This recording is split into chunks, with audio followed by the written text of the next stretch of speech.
이제 급여 자료 입력 들어가 볼게요, 여러분. 619페이지 교재 펴주시면 되시고,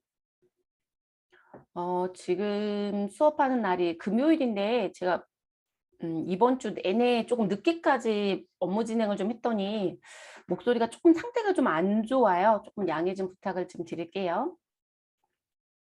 자, 급여 자료 입력은 저희가 사원 등록을 했으니까 이 사원 등록에 있는 분들은 상용직 근로자거든요. 그럼 상용직 근로자가 노동을 제공해서 사실 일을 했겠죠. 그럼 회사는 그거에 상응한 대가를 줘야 되잖아요. 그게 이제 임금이라는 표현이겠죠. 그럼 그 임금을 지급할 때 어딘가 등록을 해서 우리가 원천징수의 의무를 부여하고 그리고 원천징수했던 거 신고도 하고 정리를 하셔야 되겠죠. 근데 그러면 정리를 하려면 원천징수 손으로 계산하는 게 아니라 우리가 프로그램을 쓴다라면 자동으로 나올 수 있는 메뉴가 있겠죠. 네, 그게 급여자료 입력이라는 메뉴예요. 그리고 이 급여자료 입력에서 입력한 정보는 급여 대장이라는 거로 형성화가 되고요. 회사에서는 급여 대장은 기본적으로 5년을 보관하셔야 됩니다. 그래서 5년을 보관하셔야 되는 거고, 그리고 그 급여 대장 부분에 이제 근로기준과 관련돼서 반드시 준수해야 되는 사항들이 있어요. 그게 이제 점차적으로 강화가 되다 보니까 그런 부분도 같이 표기를 해서 보관할 수 있게끔 전산화가 되고 있습니다. 그게 이제 우리가 쓰고 있는 돈 내고 쓰고 있는 상용화 프로그램의 또 하나의 특징이기도 하고요. 그리고 급여 자료에 입력했던 전체 금액이 얼마이고 거기서 원천 징수를 해서 얼마 차액을 줄 것이다. 그러면 우리가 차액이라는 부분에 지급을 하게 되면 각종 기본급에서 각종 수당이 붙어 있고 얼마를 떼서 얼마 줍니다라는 급여 명세라는 것도 나와야 되잖아요. 급여 자료 입력을 하시게 되면 그 급여 명세도 형성화가 되는 거예요, 여러분. 근데 그거 이제 출력하셔서 직원들한테 나눠주시거나 또는 이메일로 보내시거나 또는 PDF화 시켜서 그거를 전송하기도 하죠. 그거 이제 회사 가셔서 업무하실 때 그런 거 활용하는 기능 탭들이 있어요. 근데 그거 활용해서 쓰시면 되겠습니다. 그리고 급여 자료에 입력했었던 1월부터 12월 달에 급여가 모여서 우리는 연말정산이라는 걸 진행하겠죠. 그래서 연말정산 추가 자료 입력이라는 메뉴에 우리 입력했던 소득 전체가 소득명세 탭에 집계가 된다. 이렇게 보시면 되겠습니다. 그리고 소득명세 탭에 소득만 집계가 되는 게 아니라 원천징수했었던 소득세도 집계가 되는 자리가 있을 것이고 그리고 4대 보험도 우리 연말정산 하실 때 공제 받으시잖아요. 네, 그 부분도 자동 반영이 된다라고 보시면 되겠습니다. 됐나요? 그럼 메뉴 들어갈게요. 급여 자료 입력이라는 메뉴를 들어가고요. 저희는 회사 코드는 몇 번으로 들어와 주시면 되시냐면 2100번 청송이라는 회사를 들어오세요. 왜냐면 따라하는 부분에 실무 예제도 같이 하셔야 되니까. 그럼 들어오시게 되면 일단 여러분 저희는 맹목적으로 저랑 입력을 해볼게요. 자, 뭐라고 넣어주시냐면 기속이라는 부분에 1월을 넣어주시고요. 자, 지급에 가면 앞에 기속 1월을 넣으면 지금 연월일에 1월이 따라 붙습니다. 그리고 날짜는 25일로 넣을게요. 그럼 지금 넣은 상태에서 급여 항목이라는 자리가 있고 공제 항목이라는 자리가 있습니다. 그러면 급여 항목이라고 하는 건 회사에 가시면 이제 급여 테이블이 있다라고 얘기를 해요. 그럼 그 급여 테이블이 이렇게 표현하죠. 아, 우리 회사는요, 기본급만 있어요. 또는 기본급에 우리는 이런 수당들이 있어요. 전 그래서 항상 얘기할 때 기본급의 각종 수당 이렇게 얘기하거든요. 수당을 꼭 만들어야 될 이유는 없어요, 여러분. 순수 연봉제를 쓰는 회사는 수당 안 만들어요, 여러분. 그냥 기본급 100%로 그냥 끝내버리거든요. 제일 깔끔하긴 하죠, 일하실 때. 자, 그래서 그 부분이 급여 항목에 있는 거고 그럼 이 급여 항목에 우리 회사가 원하는 수당을 만들고 싶어요. 그러면 여러분들이 급여를 입력하기 전에 뭘 하셔야 된다? 여기에 들어야 되는 항목을 먼저 등록해 주셔야 되겠죠. 근데 급여 항목이라고 하는 기본급의 각종 수당은 회사가 무엇하는 부분이다? 지급하는 항목이죠, 여러분. 그쵸? 회사가 이만큼을 줄게요 라고 했었던 우리 지급에 대한 항목이라고 보시면 됩니다. 지급 항목. 그러면 이걸 다른 말로 얘기하면 우리가 수당이다라고도 표현을 하는 거죠. 자, 그리고 우리가 지급하는 부분에서 무엇하는 거? 공제하는 게 있다라고 얘기하죠. 그럼 국민연금부터 어디까지? 우리 고용보험까지 우리 무엇한다? 원천징수한다. 그리고 지급한 금액에 대해서 우리 부양가족을 고려하여 공제 대상수에 맞춰서 우리 무엇하겠다? 소득세와 지방소득세와 농어촌 특별세도 떼야 된다라면 그 부분까지 징수하겠다. 그럼 이 공제 항목은 소위 말해서 우리가 급여를 지급하는 과정 중에 원천 징수를 해야 됩니다. 라고 얘기했던 부분. 그러면 이걸 회계학적으로 얘기하면 우리는 예수금으로 미리 떼서 가지고 있다가 일정 기간 뒤에 납부를 해서 끝내지는 부분. 이건 회사 돈이 아니죠. 종업원한테 주는 돈에서 빼는 거였으니까요. 자, 그 부분이 공제 항목에 들어오는 거고요. 그리고 이제 그 이 부분에 우리는 또 알파가 있습니다. 무슨 부분? 자, 예수금의 성격으로 들어갈 수 있는 것도 있지만 그렇지 않은 부분. 우리 회사에서 종업원이 집을 무엇하겠다고 사야 되는데 지금 복리후생적인 조건을 따져보니 우리 뭐가 있더라? 대출이 있더라. 그래서 나는 대출을 좀 해달라. 그래서 회사가 대출을 해줬대요. 그리고 무슨 부분? 급여를 가져갈 때마다 매월 20만 원씩 공제하기로 했다. 그러면 저는 이 지금 공제 항목 쪽에 무슨 부분이요? 주택, 자금, 대출에 대한 얘기도 들어올 수 있겠죠, 여러분. 됐을까요? 그럼 이 주택자금 대출을 예수금으로 누가 처리해요, 여러분? 이거는 이제 개정 과목을 확인해 보셔야 되겠죠. 그래서 대체적으로 이 부분들은 회사 입장에선 종업원한테 돈을 빌려줬다라고 해서 대여금 처리해놨을 거거든요. 그럼 대여금으로 회계 처리하시면 되고요.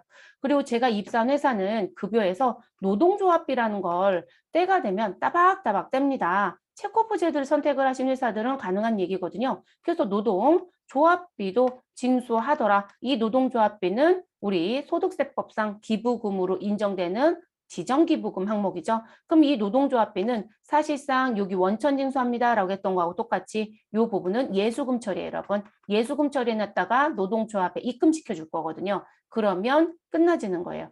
등등등 그런 게 무엇이다? 공제 항목. 그러면 지급해야 되는 지급 항목에서 공제 항목을 무엇하고 빼고 우리는 무엇하겠다?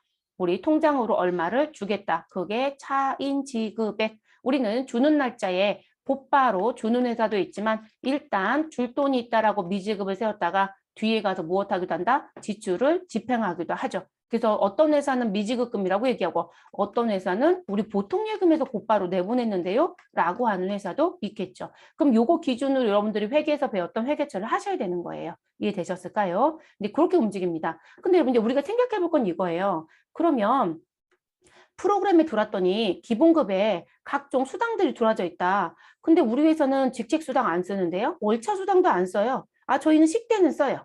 자가운전 보조금 쓰고요. 야간 근로수당 없어요. 이렇게 얘기합니다. 그럼 필요 없는 게 여기 들어온 게 좋을까요? 아니요, 여러분. 대부분 급여 대장은 또는 우리 급여 지급했던 부분에 대한 명세서들은 우리 회사 것만 보이는 게 좋아요. 안 쓰는 건 있으면 지저분하기만 하거든요. 그럼 저는 이 부분을 무엇 해야 될까요? 없애야 되겠죠? 그리고 이제 이렇게 얘기합니다. 아, 저희는 이 부분의 문구 중에 지금 세 개는 없애야 되지만 근데 저희는 이건 또 추가해야 되거든요. 저희는 만근수당이라는 걸 따로 주거든요. 라고 얘기해요. 근데 만근수당 없잖아요. 그러면 두 개는 안 쓰겠다고 얘기하고 아니 세 개는 안 쓰겠다고 얘기하고 만근수당은 쓰겠다는 얘기죠. 근데 없네요. 그러면 뭘 해야 된다? 등록이요. 그리고 지금 4대 보험과 세금의 성격은 있지만 제가 주택자금 대출이라든지 노동조합비도 떼겠다고 했어요. 이들은 또 없네요. 그럼 여기도 등록해야 되는 게 필요하죠. 그래서 일반적으로 급여자료 입력이라는 프로그램을 처음 쓴다라면 뭘 해줘야 된다? 수당과 공제 등록이라는 부분이 선행되어야 한다. 라고 얘기합니다. 그럼 수당 공제라는 탭을 누르라는 얘기거든요. 그러면 급여 항목 쪽에 있는 건 무엇으로 선택하시고 수당 등록이라는 거로 선택하시고 공제 항목 쪽이라고 하는 건 말 그대로 그냥 공제 항목 쪽으로 등록해 주시면 돼요. 그래서 이 부분. 그리고 이제 처음 쓰는 분들은 회사 입맛에 맞게끔 세팅값을 해주셔야 되고요. 저희는 사용하고 있었어요 라고 얘기해요. 그러면 지속적으로 그냥 쓸 거예요. 그리고 업무 필요성에 따라서 중간에 추가하는 경우들이 있어요. 또는 우리 그 수당은 이제 더 이상 안 나가지 않아? 라고 하면 사용 안 하겠다고 할 거예요. 근데 금년도에 벌써 쓰고 있었다면 중간에 바꾸는 건 사실 어려워요, 여러분. 해가 넘어가거나 하는 경우도. 그리고 삭제는 안 돼요. 우리가 등록했던 정보를 더 이상 안 쓴다고 해서 삭제는 못 해요. 과거 정보가 있기 때문에. 그래서 우리가 사용하지 않는 거로 대부분 바꿔놓고 쓴다. 이렇게 보시면 됩니다. 그래서 그런 부분이고요. 그러면 저희는 선행 작업인 수당과 공제 등록을 해야 되겠죠. 그리고 이제 무슨 부분? 이 급여 항목 쪽에 있는 부분은 과세되는 급여도 있을 거고요. 그리고 소득세법상 비과세되는 소득도 있겠죠, 여러분. 그러면 여러분들이 수당 등록할 때 과세와 비과세 선택을 잘못하면 여기 아래쪽에 보시면 과세, 비과세라고 집계되는 자리가 있죠. 이 자리 집계가 잘못되겠죠. 과세로 들어가야 될 100원이 비과세로 써 있다? 그럼 소득세가 적게 징수가 될 거고요. 또는 반대가 되면 더 많이 징수가 되겠죠. 그러니까 수당 등록할 때 이 선택이 중요하다, 안 중요하다? 매우 중요하다. 시험의 포커스는 뭐다? 과세, 비과세 등록할 수 있니, 없니? 이게 시험의 포커스예요, 여러분. 설마요, 급여자료 입력이 와서 타이핑을 못 친다고요? 그럴 일은 없어요. 그러니까 이 부분의 시험에 키포인트는 우리가 소득세법상 근로소득을 배웠을 것이고 근로소득에 가니 과세되는 소득과 비과세되는 소득이 있더라. 그럼 비과세 등록을 해서 세금의 징수를 잘 할 수 있느냐 이걸 보고 싶은 거예요. 그러니까 채점은 항상 이게 키워드라고 보시면 됩니다.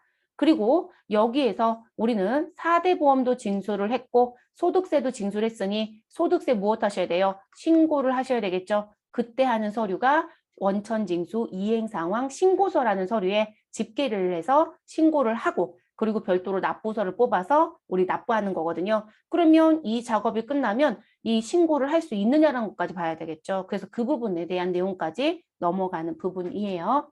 자, 그러면 저희는 수당 공제 등록을 들어가 볼게요. 자, 지금 세무사랑의 좋은 점은 여러분, 자, 지금 현재 메뉴를 그냥 종료할게요, 여러분. 자, 종료하고 다시 들어갈게요. 자, 급여자료 입력이라고 하는 부분에 메뉴를 제가 처음 열었어요.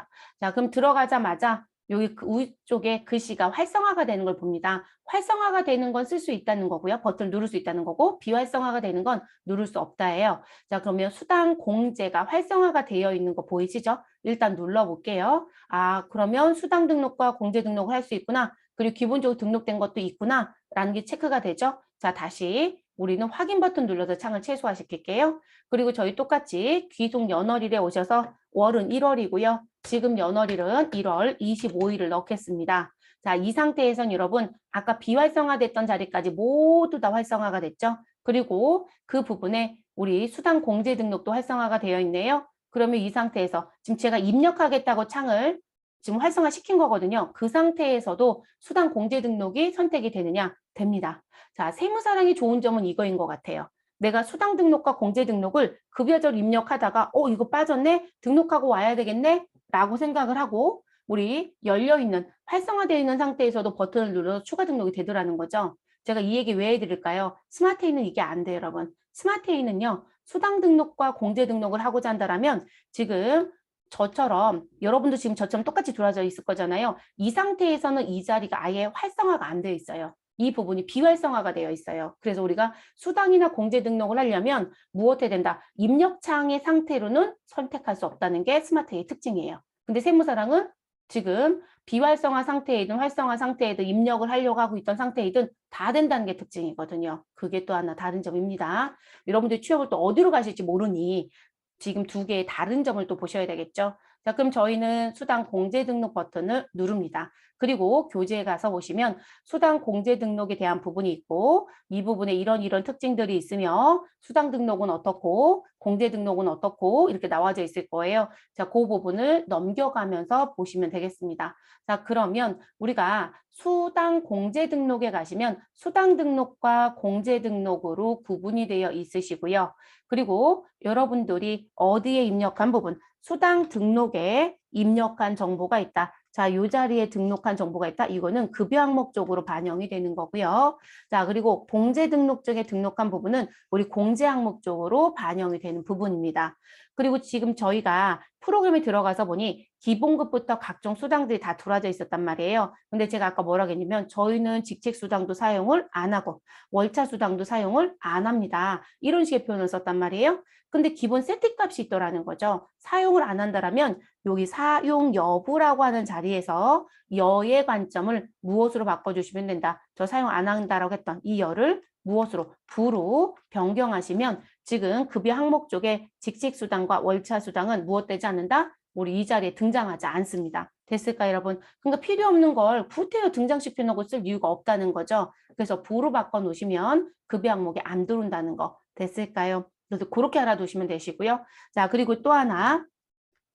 지금 현재 수당 등록에 있는 건 제가 이렇게 표현해 드렸잖아요. 과세되는 급여와 비과세되는 급여를 등록한 게 급여 항목에 들어오는 것이다. 그런데 지금 현재 여기 검색된 부분 중에 식대와 자가 운전 보조금은 지금 현재 여기 보시면 과세 구분이 벌써 비과세로 기본 세팅 값을 제공하고 있어요. 그러면 이 비과세가 여기 밖에 들어올 때 식대와 자가 운전 보조금은 비과세라고 아예 등록된 항목을 티를 내고 싶어요. 자, 그걸 하고 싶으시면 여기 하단에 체크박스에 가서 봤더니 비과세 항목 입력하면 표시 여부가 있어요. 그래서 이 자리를 체크하시면 비과세로 등록한 항목만 색이 바뀌어요, 여러분. 쉽게 생각하시면. 그럼 시험에서 이거 채점하냐고요? 아니요, 채점 안 해요. 네, 시험에서 채점하는 건 너 과세 구분 잘 등록했어? 수당 이름은 정확해? 월정액은 맞나? 이런 거 보겠죠. 근데 우리 시험의 특징이 뭐라고 했어요, 여러분? 제가 근로소득 얘기할 때 이거 되게 중요하다라고 얘기했어요. 그런데 시험에선 거의 얘를 내고 있지 않다. 그래서 시험에서 얘를 채점하고 싶으면 등록하라는 글씨를 줄 것이다. 그때만 채점하는 거고 시험은 아예 채점하지 않고 있다. 업무는 중요하다, 안 중요하다? 매우 중요하다라고 했어요. 뭔 소리 하는 거야? 라고 생각하신 분 있으시면 안 되겠죠? 그러면 다시 갔다 오세요. 근로소득에 대한 부분. 이 부분 누구 때문에 얘기하는 걸까요? 우리 생산직 근로자 연장근로 비과세 부분이 이게 영향을 받잖아요. 월 정기적급여 210만 원 이하 요건이었을 때만 비과세, 넘어가면 과세. 그래서 우리 이상하다. 이번 달은 비과세로 정리가 돼 있는데 다음 달부터는 다 과세로 돌아가던데? 라고 얘기를 해요. 급여가 일정 부분 지급이 된 상태에서. 그러면 우리 210만 원이 넘어가서 그럴 수도 있고요. 한도 240만 원이 넘쳐서 그럴 수도 있거든요. 그러니까 이 키들의 조작들이 잘못되면 세금 계산이 다 뒤죽박죽이에요. 그러니까 이게 업무가 왜 중요하다고 자꾸 강조해드리냐면 자격증은 주어져 있는 요건만 충족하면 끝이에요. 연계성의 문제가 거의 없이 내버려요. 근데 업무는 그렇지 않다는 거죠. 그리고 인사 쪽은 신고할 때 잘못됐는지 몰랐다가 자꾸 후발 조치에서 문제가 생겨요. 그러니까 사후 관점에서 계속 문제가 생기거든요. 이것도 그런 경우가 많아요. 그래서 시험에서 채점을 하든 안 하든 우리는 등록할 때 매번 우리 요건에 맞춰서 등록하는 거로 수업을 할 거예요. 네, 수업을 할 거고요. 뭐 채점은 어차피 안 할 거면 이렇게 잘라서 답안 공지를 해요. 네, 이거 자꾸 이의제기가 들어오니까. 그래서 아예 잘라서 공지하는 이유가 있었던 거고. 자, 그러면 지금 그런 부분들에 대한 것만 채점을 하기 때문에 이 자리에 색이 칠해져 있든 안 칠해져 있든 상관없다는 거죠. 근데 여러분 업무 담당자는 티를 내주는 게 좋지 않을까요? 그렇죠? 그래서 저는 체크하는 것도 좋은 방법입니다라고 말씀을 드립니다. 그래서 이제 그런 부분들이 있고요. 그러면 기본적인 설명은 모두 다 정리가 됐습니다, 여러분. 네, 그래서 이제 요거 가지고 뭘 이제 설명을 드리면 될까요? 수당 등록부터 순차적으로 이제 설명을 드리면 되겠죠? 그럼 수당 등록에 대한 부분 들어갈 때 우리는 일단 과세급여냐 비과세급여냐라는 게 중요하다, 안 중요하다? 중요하다라고 했어요, 여러분. 그럼 시험에서 가장 많이 내는 요건은 최소한 기억을 해야 되겠죠? 이걸 가장 많이 내는 거여서 써드린 거예요, 여러분. 이거보다 훨씬 많았어요. 우리 비과세 이론 수업만 1시간 넘게 했어요, 여러분. 근데 그것도 아주 깊은 얘기는 많이 하는 게 아니거든요. 그러면 지금 시험에서 내는 부분에서 본다면 일단 식대는 참 열심히 내더라. 그러면 식대는 여기에 입력할 때 비과세 유형, 국가가 지정해준 유형 코드가 있겠죠, 여러분? 그러면 이게 근로소득 유형하고 관계가 있는 거예요. 그러면 그 부분은 우리가 무엇을 선택한다. 여기 수당명에 들어온 부분, 여기 근로소득 유형에 연관되는 부분. 식대로 선택해라. 그리고 식대가 비과세가 되려면 무슨 부분? 우리 금전으로만 받았다. 그럼 월 10만 원까지 비과세 해줄게요. 라고 얘기합니다. 근데 회사가 현물로 제공하는 식사를 주고 있다. 그러면 그 현물 제공은 그냥 전액 비과세 한다겠죠. 근데 누가 현물 제공을 여기다 등록하느냐? 제가 이런 말씀 드렸었고요. 그래서 그 부분. 근데 이제 조심할 건 이거라겠죠. 현물로 제공되는 식사가 있는 상태에서 돈을 받으면 돈은 뭐가 된다? 과세가 된다. 라고 말씀드렸어요. 그래서 그거 조심하시고 자가운전 보조금이 비과세가 되려면 월 20만 원 한도로 비과세가 되고 있는데 반드시 무슨 부분? 종업원 본인의 차량을 업무에 쓰고 별도의 경비 지급이 있으면 된다, 안 된다? 안 된다. 그래서 사내 출장비에 별도 지급이 되면 안 된다. 그래서 별도로 지급을 받으면 그러니까 이 얘기예요. 자동차에 기름 넣고 기름값을 따로 받았다는 거죠. 그러면 급여에 포함해서 지급하는 자가운전 보조금은 무조건 과세가 되는 거죠. 그런 경우들을 다 갖고 오셔야 되겠죠. 그리고 출산 보육수당, 내가 키우고 있는 자녀 중에 몇 세, 6세 이하 자녀가 한 명만 있으면 된다고 했습니다. 그럼 월 10만 원까지 비과세. 자, 그리고 이제 시험에서 나와지는 부분 중에 또 하나, 생산직 근로자 등에 해당되는 연장, 야간 근로수당, 국외 근로가 있었다라고 했을 때 나오는 비과세. 이 얘기를 하죠. 그러면 국외 근로는 어디부터 사원 등록부터 그래서 국외 근로가 있습니까? 네, 저 국외 근로 있습니다. 그리고 무슨 얘기한다? 100만 원 비과세인지 300만 원 비과세인지 꼭 선택해 주셔라. 그래야 여러분들 수당 등록해서 등록을 했을 때 뭐가 된다? 여기 활성화, 이 부분에 등록했던 부분이 급여 항목에 들어오게 되거든요. 그래서 그 부분 조심하시라고 했고, 생산직 근로자, 연장, 야간 근로수당도 우리 어디부터 시작이다? 사원 등록부터. 그래서 사원 등록에서 생산직입니까? 예스. 그리고 직장여도 총급여 3천만 원 이하입니까? 예스가 되지면 여기에 들어와서 우리 야간 근로수당을 등록하게 되면 무엇할 것이다? 비과세가 될 것이다. 그런데 그 비과세가 무조건 되는 게 아니라 월 정기적 급여 얼마 이하자? 210만 원 이하자에 해당되는 경우만 들어오는 거죠. 그 자리가 이 부분이 영향을 주는 거예요. 근데 이 자리 선택이 잘못되면 210만 원 카운트는 컴퓨터가 하겠지만 우리가 이 자리를 무엇으로 선택한 거에 따라서 더하고 빼기라는 거거든요. 쉽게 생각하시면. 그러니까 매우 중요한 거죠. 그리고 일반적인 근로자는 연간한도 얼마까지? 240만 원까지 비과세가 됩니다. 연으로 보는 건 우리 이번 달이 얼마이든 상관이 없어요. 1월 1일부터 12월 31일까지 연간 합산하는 거예요. 근데 4월 달에 벌써 240만 원이 찼다? 그러면 누가 봐도 비과세 요건이 돼요. 그런데도 불구하고 5월부터는 이제 뭐가 된다? 다 과세로 급여가 돌아가기 시작합니다. 컴퓨터가 그런 일은 해요. 근데 사원 등록부터 시작해서 월정액 체크는 다 내 몫이라고요. 컴퓨터가 해주는 건 없어요. 네, 그 몫은 다 내 몫입니다. 그래서 이 요건을 최소한 기억은 하고 가야 되겠죠. 시험 목적상 기억해 주셔라. 자, 그러면 이제 그 부분 가지고 이제 기본적인 설명을 좀 해보도록 할게요. 그럼 또 요 자리를 봐주시면 됩니다. 자, 그럼 저랑 지금 이 자리에 들어온다, 안 들어온다 얘기를 했으니까요. 들어온다, 안 들어온다 얘기했으니까 정말 사용 여부를 부로 바꾸면 이 자리에서 없어지는지 볼게요. 자, 저랑 직책수당, 월차수당인데 월차수당이 있습니다. 저는 월차수당을 사용하지 않겠답니다. 그럼 월차수당 부분에 사용 여부에 가셔서 이 자리를 뭐로 바꿔주셔라? 부로 바꿔줍니다. 그럼 부로 바꿔주시고요. 됐어요, 여러분? 그리고 확인 버튼 누를게요. 그럼 여기 월차수당 없어지는지 볼게요. 확인 눌러주시면 이런 월차수당 없어졌죠. 아, 이게 사용 여부 부로 바꾼 거구나. 그러니까 우리 회사에 필요 없는 건 무엇하자? 부로 바꿔놓고 쓰셔라. 이렇게 알아두시면 되는 거고. 자, 다시 수당 공제 등록에 가겠습니다. 그리고 나서 부로 되어 있는 건 뒤 한꺼번에 할 거니까 여로 다시 바꿔놔 줍니다. 됐을까요, 여러분? 자, 그리고 우리 이제 내용을 하나씩 볼게요. 자, 지금 여기 코드 자리에 가시면 기본적으로 제공하는 코드는 1001부터 순차적으로 들어와져 있고요. 제가 새로이 등록하는 부분에 대해서는 다시 번호가 부여가 됩니다. 2로 시작하는 번호로. 그러면 제일 먼저 수당 등록에 가실 때 무슨 부분? 지금 당신이 등록하는 수당은 과세입니까? 비과세입니까? 결론적으로 소득세법상 근로소득, 비과세, 과세소득 구분할 수 있어야 된다는 거죠. 그 얘기를 하는 거고요. 자, 저희는 이번에 주식 매수 선택권 행사한 종업원이 있어서 그걸 근로소득을 신고해야 된대요. 주식 매수 선택권은 우리 비과세 소득으로 배운 적이 없습니다, 여러분. 자, 그러면 저희는 과세라고 등록을 합니다. 그리고 회사에서 정해서 쓰는 수당의 이름이 있겠죠. 그걸 저희는 주식 매수 선택권이라고 하겠습니다. 그럼 넣어주시면 됩니다. 자, 그리고 유형 자리에 갑니다. 우리가 수당명을 넣고 엔터를 치면 자, 우리가 과세를 선택했을 땐 이 유형 자리가 무조건 급여로 들어옵니다. 근데 여러분, 이 자리에 제가 마우스를 가져가도 글씨가 뜨고요. 그리고 이 자리에 커서가 되면 여기 하단에 F2 코드 도움하세요라는 글씨도 뜹니다. 그러면 이 자리에 가셔서 무엇 하시자 코드 도움 F2번을 눌러봅니다. 그럼 팝업창이 뜹니다. 그래서 급여가 있고 상여가 있고 인정상여가 있고 주식 매수 선택권 행사 이익이 있고 우리사주 조합 인출금이 있으며 임원의 퇴직금 한도 초과가 있으며 여기에 왜 한 가지가 안 들어오는지 모르겠어요. 여기 하나 더 들어야 되는 게 있거든요. 요거 말고 코드번 하나가 더 있어요. 무슨 뭐 직무발명 보상금.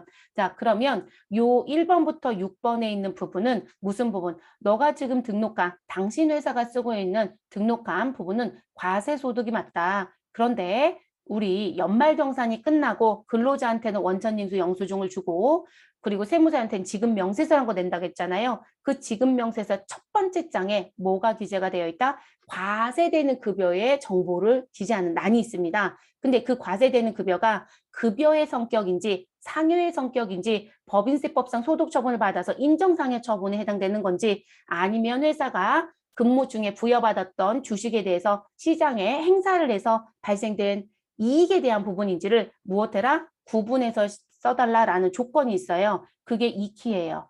그럼 여러분 시험에서 주식 매수 선택권 등록 문제가 나오면 여기 유형을 급여로 신고하시면 안 된다고요. 이건 문제가 돼요. 그래서 급여와 상여, 요 1번과 2번은 사실상 섞여도 문제가 되지 않아요. 그런데 3번은 누가 봐도 법인세하고 크로스 체킹이 돼야 되는 거고, 그리고 주식 매수 선택권은 과거에 상여로 신고했던 부분에 상여이든 급여든 신고가 됐을 거예요, 여러분. 주식 매수 선택권을 부여받았다? 부여받았을 때 성과 보상 때문에 받은 거라면 그것만큼은 신고가 돼요. 뭐로? 액면가로요. 다 액면 배당으로 넘어가는 거니까 액면가로 신고는 됐어요. 근데 내가 시장에 행사를 하면 사실은 내가 시장에서 돈 주고 사면 시가로 샀어야 되잖아요. 근데 그 차이만큼에 대한 부분 때문에 우리한테 부여가 되는 거거든요. 그러면 그 부분만큼이 행사 이익이에요. 그럼 그걸 여기서 정리하겠다는 얘기거든요. 그럼 일반적인 급여가 아니잖아요. 그러니까 반드시 구분이 필요했던 거죠. 그래서 3번부터 6번에 나와 있는 걸 내가 급여로 신고했다? 문제 된다고요, 여러분. 그래서 코드돔 F2번이 필요한 거예요. 이해되셨을까요? 그래서 반드시 구분하자.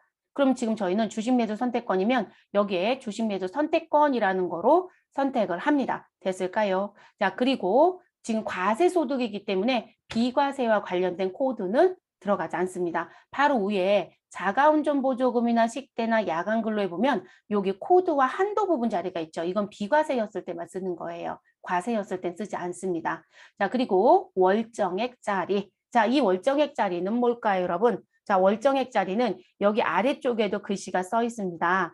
야간근로수당은 전년도 총급여 3천만 원 이하이고 월정액이 210만 원 이하인 생산직 근로자만 연 240만 원 한도로 비과세가 됩니다. 자, 수당과 공제 등록은 현재 귀속연조 전체 월에 동일하게 반영이 되며 실비 변상적인 수당은 정기적이라도 비과세 한도만큼은 월정액 급여에서 제외가 됩니다. 기본적으로 제공하는 수당의 경우에도 수당명은 편집이 가능합니다. 자, 그 얘기는 지금 현재 무슨 부분? 요거 거꾸로 얘기할게요. 맨 마지막에 있는 얘기는 이런 얘기가 됩니다. 기본급부터 시작해서 우리 몇 번까지, 우리 1007번까지 기본 제공하는 거잖아요. 그런데 이 부분에 식대라고 기본 제공이 되어 있어요. 근데 회사는 우리 급여 항목 쪽에 급여 명세를 프린트했을 때 또는 급여 대장에 식대가 아니라 식대 수당이라고 쓰고 싶대요. 그러면 이 자리에 식대 수당이라고 변경하시라고요. 이건 얼마든지 가능하다. 근데 여러분 알아두실 건 이름은 바꿀 수 있지만 기본적으로 제공하는 1로 시작하는 번호들은 무엇을 변경할 수는 없다? 여기 과세 비과세는 변경할 수 없어요, 여러분. 이름만 바꿀 수 있어요, 이름만. 그래서 그거 변경이 가능하다는 얘기고요. 저희는 다시 식대로 바꿔놓을게요. 됐을까요? 자, 그 얘기고 그리고 그 부분 그 다음에 나아지는 부분. 자, 지금 주식 매수 선택권까지 선택을 하고 끝나왔어요, 여러분. 저희 하나 더 등록할게요. 자, 내려오세요. 그리고 우린 비과세 등록할게요. 비과세. 그리고 이번엔 당직수당으로 갈게요. 당직수당. 자, 그리고 유형에 가셔서 코드돔 F2번을 누릅니다. 이제 비과세 코드도 일단 보여드리면서 여기 읽어드렸던 이 글씨 다 설명을 할 거예요.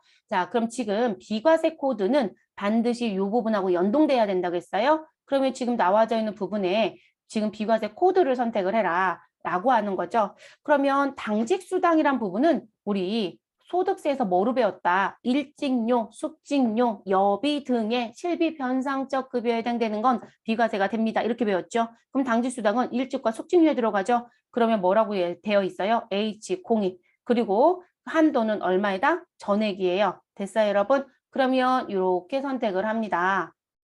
됐나요? 자, 그리고 지금 이 부분에 들어가서 보니 월정액 자리가 정기인지 부정기인지 이렇게 나오네요. 자, 이게 무슨 부분이냐면 요거는 제가 옆으로 밀어서 이걸 보시면 되세요.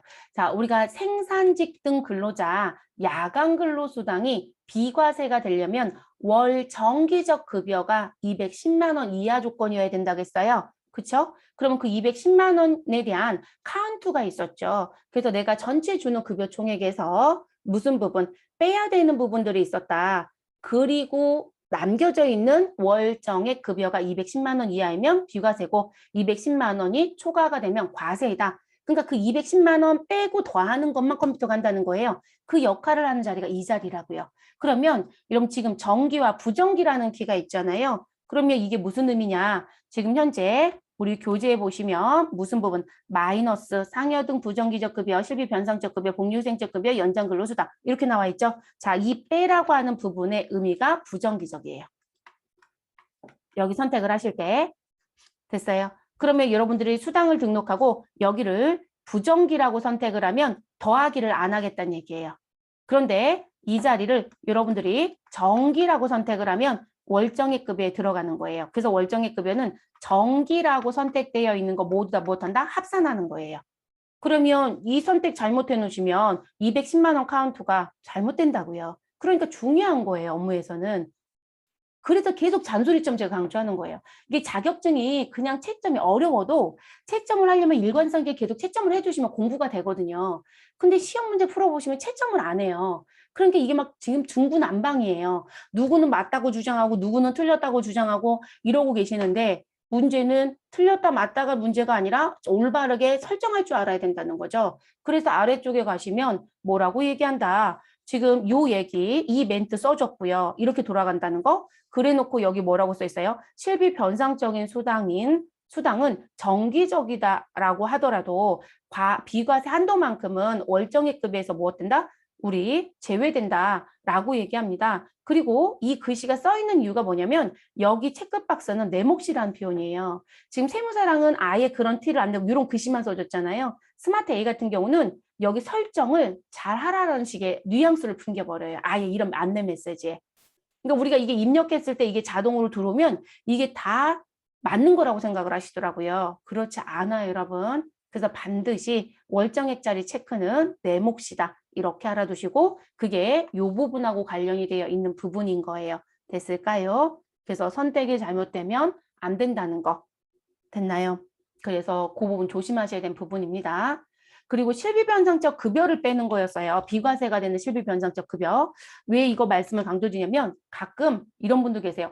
식대가 왜 플러스 정기야? 이것도 부정기지? 이렇게 바꿔놓으세요. 말도 안 되는 얘기죠. 식대는 실비변상적 급여로 배운 적이 없어요, 여러분. 제가 그래서 식대는 일종의 복리적인 관점이다. 근데 금년도 세법이 개정이 되면서 복리후생적 급여라는 비과세가 생겼기 때문에 제가 식대에 대해서는 이제 복리라는 관점은 더 이상 얘기하지 않을 거다라고 이제 말씀을 드렸었단 말이에요. 그렇기 때문에 여기는 월정액에 포함하는 게 맞는 거예요. 그래서 그 조건을 정확하게 설정해서 쓰실 것 됐을까요? 그래서 이것도 중요하다라는 부분입니다. 그래서 그렇게 가셔야 되고요. 자, 그리고 자, 그러면 정말로 이게 입력이 잘못되는 부분, 아니, 그리고 또 하나, 우리가 비과세를 선택할 때요. 주식 매수 선택권 같은 경우는 이 부분이 영향을 안 받아요. 근데 여러분 여기 비과세를 설정할 때 우리가 이 자리에 가서 코드 돔 F2번을 누르고 해당되는 걸 눌렀을 때 한도가 들어와져 있었잖아요. 근데 여러분들이 한도에 대한 버튼을 또 잘못 선택하시면 문제가 됩니다. 자, 그 얘기는 무슨 얘기시냐면 여러분들이 코드 돔 F2번을 했었을 때 뭐가 보여지더라? 지금 전액 비과세인지 아니면 20만 원만 비과세인지 아니면 10만 원만 비과세인지 이렇게 한도가 나와져 있어요. 근데 여러분이 수당을 입력을 하시고 여기서 선택 버튼을 잘못 누른 거예요. 당직 수당이라고 해놓고 저는 여기 승선 수당이 월 20만 원이잖아요. 당직 수당은 분명히 전액 비과세였어요. 한도 없이 전부 다. 그래서 사회 통념상 인정될 수 있는 금액은 다 끄덕끄덕 해줄게 이런 의미거든요. 자, 그런데 제가 월 20만 원짜리 코드를 선택을 해버린 거죠. 이해되셨어요, 여러분? 그러면 일단 마음속으로는 전액이라는 걸 얘기했으니 자, 그럼 20만 원을 놓고요. 우리 이번엔 확인 버튼 눌러볼게요. 자, 그럼 이 자리에 승선수당이 생길 거예요, 여러분. 당직수당이 생길 거예요. 됐어요, 여러분? 그럼 제가 분명히 당직수당은 전액비과세라고 했어요. 근데 우리는 20만 원짜리 코드 선택했거든요. 자, 이 자리에 50만 원 넣어볼게요, 여러분. 50만 원 입력하고 엔터. 자, 그럼 하단에 보세요. 비과세로 얼마 들어가요? 20만 원. 과세로 얼마 들어가요? 30만 원. 자, 그러면 비과세 코드 선택하실 때 세법에서 원하는 요건이 있는데 그 요건의 코드가 잘못되면 이런 상황이 생겨요. 그러니까 그 코드도 반드시 정확하게 선택을 하셔야 됩니다. 그래서 비과세가 그냥 검색되는 부분으로 끝나는 게 아니고요. 끝나는 게 아니라 세법에 갔더니 월 한도 얼마, 연한도 얼마, 금액의 제한이 없어 이렇게 정해져 있는 규정대로 글씨가 다 써 있었잖아요. 그거에 맞춰서 여러분들 여기다 금액을 넣으면 과세와 비과세를 구분해서 세금 징수라는 거고 그중에 일부는 또 국세청에 신고가 되는 거거든요. 그래서 그 코드가 또 잘못되면 우리는 문제가 됩니다. 그래서 정확하게 넣어주시라. 다시 수당 공제 등록에 갑니다. 자, 그래서 지금 그 부분들, 요 부분까지 이제 말씀을 드렸어요. 됐나요? 자, 그리고 주식 매수 선택권 입력해서 정말로 이게 어떻게 반영되는지도 한번 볼게요. 자, 이 부분을 왜 입력할 때 잘못하시면 안 되는지 그냥 확인키 눌러주시고요. 김철수 사원에 가서 여러분 기본급 자리에 우린 그냥 1,000만 원 넣을게요. 됐어요? 자가 우리 주식 매수 선택권 자리엔 500만 원 넣을게요. 당직 수당은 0으로 갈게요. 됐어요? 그래서 1,500 넣습니다. 자, 이 상태에서 전체 메뉴 눌러주시고요. 그리고 어디 가시냐면 연말정산 추가 자료 입력이라는 메뉴에 갑니다. 그리고 우리는 김철수 사원을 일단 불려드려 볼게요. 연말정산 추가 자료 입력에 가셔서 4번 자리에서 코드 돔 F2번 누르시면 되고요. 그리고 김철수 씨를 불러드려 줍니다. 그러면 이 부분은 우리 김철수 씨 어디에 우리 급여 자리에 이제 반영이 돼서 들어온다고 보시면 되겠습니다. 그래서 여기 총급여 자리에 1,500 들어온 거 보이실 거예요. 됐어요, 여러분? 그래서 총급여 자리에 1,500만 원이 들어와져 있고 그리고 자, 요 부분과 관련하여 저희는 김철수 사원을 체크해 주시고 그리고 상단에 무슨 부분 아이고 또 인쇄 버튼을 제가 이 생각을 못했네요. 인쇄 버튼이 막혀 있다라는 걸 네, 그 부분을 보여드리고 싶어서 들어온 건데 근로소득 원천징수 영수증 다른 쪽에 메뉴가 있죠, 여러분? 네, 우리 전체 메뉴 눌러주시면 아래쪽에 근로소득 원천징수 영수증이 있으니까 여기서는 어차피 다 볼 수 있으시니까 요 메뉴 들어와 주시고요. 그리고 구분란에 총괄로 그대로 넘어갈게요, 여러분. 그럼 조금 전에 우리 어디에서 연말정산 추가자료 입력이라는 메뉴에서 김철수 사원에 대해서 작업했던 부분이 들어올 겁니다. 됐어요, 여러분? 그럼 우리가 봐야 되는 부분은 이 자리만 보세요. 자, 저희가 김철수 사원 봤더니 소득 명세라고 하는 탭에 무슨 부분 우리 급여 13번 자리에 1,000만 원. 자, 15-1번 주식 매수 선택권에 500만 원. 됐어요, 여러분? 그럼 제가 분명히 무슨 말씀 드렸어요? 여러분, 입력하실 때 소득세가 징수되는 부분이 있는데 그 부분도 급여인지 상여인지 급여 상이 아닌 또 다른 어떤 부분 때문에 들어온 건지 구분을 해서 신고해야 된다. 중요합니다라고 했잖아요. 지금 따로 신고된 거 보이시죠? 근데 여러분들이 주식 매수 선택권을 항목에 등록을 하고 그냥 성격을 급여라고 넣어버리시면 이 자리에 500만 원이 들어가서 1,500원 신고가 된다고요. 그 부분은 안 돼요. 그러니까 이것도 구분의 필요성이 있기 때문에 국가가 만들어 놓은 아니기 때문에 정확하게 무엇 하시라? 구분해 주셔야 되는 거예요. 제가 그리고 직무발명 보상금도 들어온다고 말씀드렸죠? 들어온 거 보이시죠? 됐어요. 그래서 나오는 부분. 이 서류가 근로자한테 줄 때는 영수증이고요. 이 서류가 어디에 국세청에 낼 때는 지금 명세선거예요. 그러면 김철수 씨 선택을 해주시고 여기 상단에 인쇄 버튼이 있으니까 인쇄 버튼 한 번은 눌러볼게요.